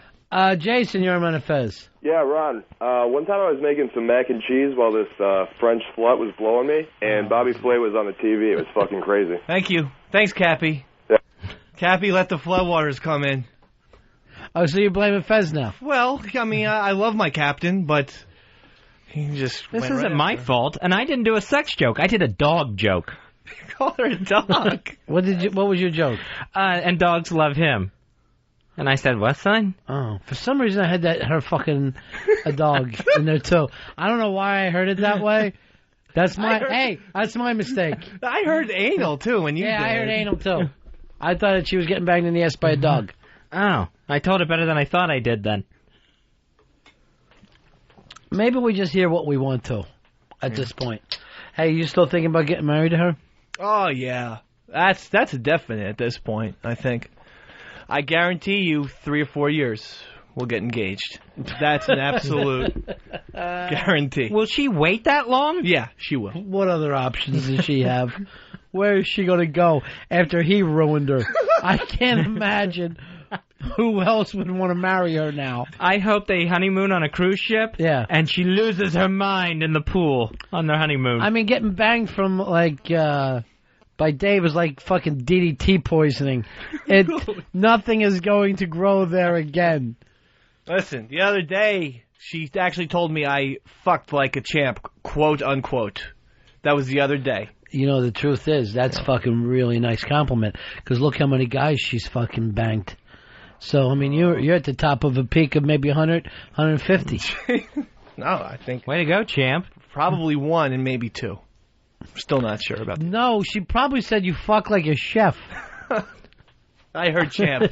I heard champ. Again, we only hear what we want to. Did you make her say that? No. Like you make her call you Big Cheese? No, I said maybe I'll let you win a few games at Mario Kart if you give me a compliment at the end of our session. But, I mean, she had to come up with whatever she had to come up with on her own. So while she sat there, then she went, you fuck like a champ. Yeah. I fucked. She doesn't tell me that at the end of every session. Usually she stays very quiet and gets dressed. But this time I really did think I did well. Now, is she a dirty talker? No, I try to make her that. Yeah. But she doesn't really listen, except for the Big Cheese stuff from time to time. She will say Big Cheese? Yeah. Yeah. She a moaner? Yeah, she does do that. But, I've always said, just say, fuck my pussy. I mean, it's uncomfortable saying that right now, but just say fuck my pussy. Do the impression of what you want her to say, and we'll just listen. Okay. Fuck my pussy, Dave. Fucking hard. Fuck me. I like pussy. Fuck my pussy. She says that, though? And I like pussy and twat. Twat. Fuck my twat. I think it's a very sexy word. Twat. It sounds like a fucking... It's a pussy fart sound. Twat. No, I don't see that at all. I see it very sexy. So, Fuck my pussy. Fuck it. Fuck my twat. and she calls it kitty, so. Fuck Kitty. Fucking hard. She sounds like an old lady. Oh, Dave. Dave. Oh, that's the impression. Tom, you're on Ron and Fez. Hey, guys. Yeah, Dave, you know, I was soaking in the tub, and then I drank a glass of water, and I thought I was drowning. That'll happen. People are making fun of you. I don't know why. For your, no one can swim in a pool on a cruise ship line. Even those cruise ships with like 8 to 10 pools now. Well, they're very hazardous, those pools, let me tell you. Dave, you're on Ron and Fez. Oh, my God. I'm listening to the radio, and I'm on the radio. Your brain's going to what make do I you do? go crazy. Your brain is going to get you. You're going to get scrambled. Stay off of a cruise ship. There's reverb in that, sir, so that's a much different thing. You don't let her listen to the radio anymore, right? No, I said Don Wickland's going to give you a MiFi, and I just lied, basically. Smart. Yeah. Very smart. And I hope he, never gives it to her, because she can't hear this. We're talking about gives it to her. He's also certified chef. Oh, he went to the American Culinary Institute. That's right. I forgot about that. Or Culinary Institute of America, I guess it is. One of the biggies, at least. The biggie. Oh, the one? Yeah. Well, Don, don't, give Claire the MiFi, and just maybe Shows better up not in to... a chef's hat and MiFi under his arm. Best not to meet at all. Mateo, you're on Ron and Fez. Hey, we put a potted plant in my treehouse, and my girlfriend wanted fucking this guy named Brett from work. You had to bring it back to Brett, didn't you? I was getting over him, too. I hadn't thought about Brett in 6 weeks. Do you even know his last name? What? Brett... No, I've forgotten it. Do you ever bring him up to her? No. Did you demand to know everything? How they met, how it started? I demanded to know, and then when she said that he's not working anymore, I asked a few more questions, and then they stopped hanging out, quote unquote, and they stopped, going out By for hanging drinks. out, she was talking about his balls? I'm not going to answer that, Mr. Why not? No. You know the answer. Do me a favor, when you guys get engaged to be married in 3 to 4 years, okay? After the next 3 or 4 years, can this be your wedding song? Yes. That's fucking A. Satellite of love. Satellite of love. Satellite of love. Satellite of. You guys hanging out tonight, Fez? Way up to Mars. No, I won't be hanging out with Eastside Dave tonight. Why not? Wow, that was quick. You have a lot of the same interests. Discovery Channel. Can you give it some thought, or? When I think about it, no, I'll be at my home tonight. All right. I love to watch things on TV. I'll miss you. Satellite of love. Satellite of love. Satellite of love. Satellite of. I've been told that you've been bold. So tomorrow, we'll have word on exactly when this tattoo will take place. Yes. That's a promise? Yes. Earl, is it a promise from you? Guaranteed. Will you guys quit? Yeah, I will. Good. Thank you. All right, so I got one of them quitting. What about you, Earl? Will you quit too? No, I will not quit. All right, so Earl's staying. So then you don't believe in your own guarantee? No, it had nothing to do with it. It's a whole new conversation. Oh, I what? just said, would you quit? No, wait a second. I thought they were tied in. No. Wait, whoa. No. Satellite of love. Satellite of love. Well, that's it. Dave just quit. Satellite of love. Well, that was hard. Satellite of. And that's the end of my show.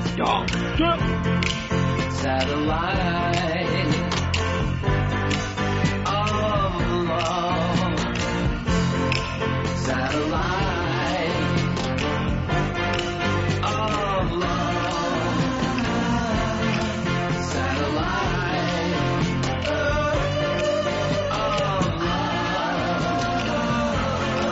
Satellite.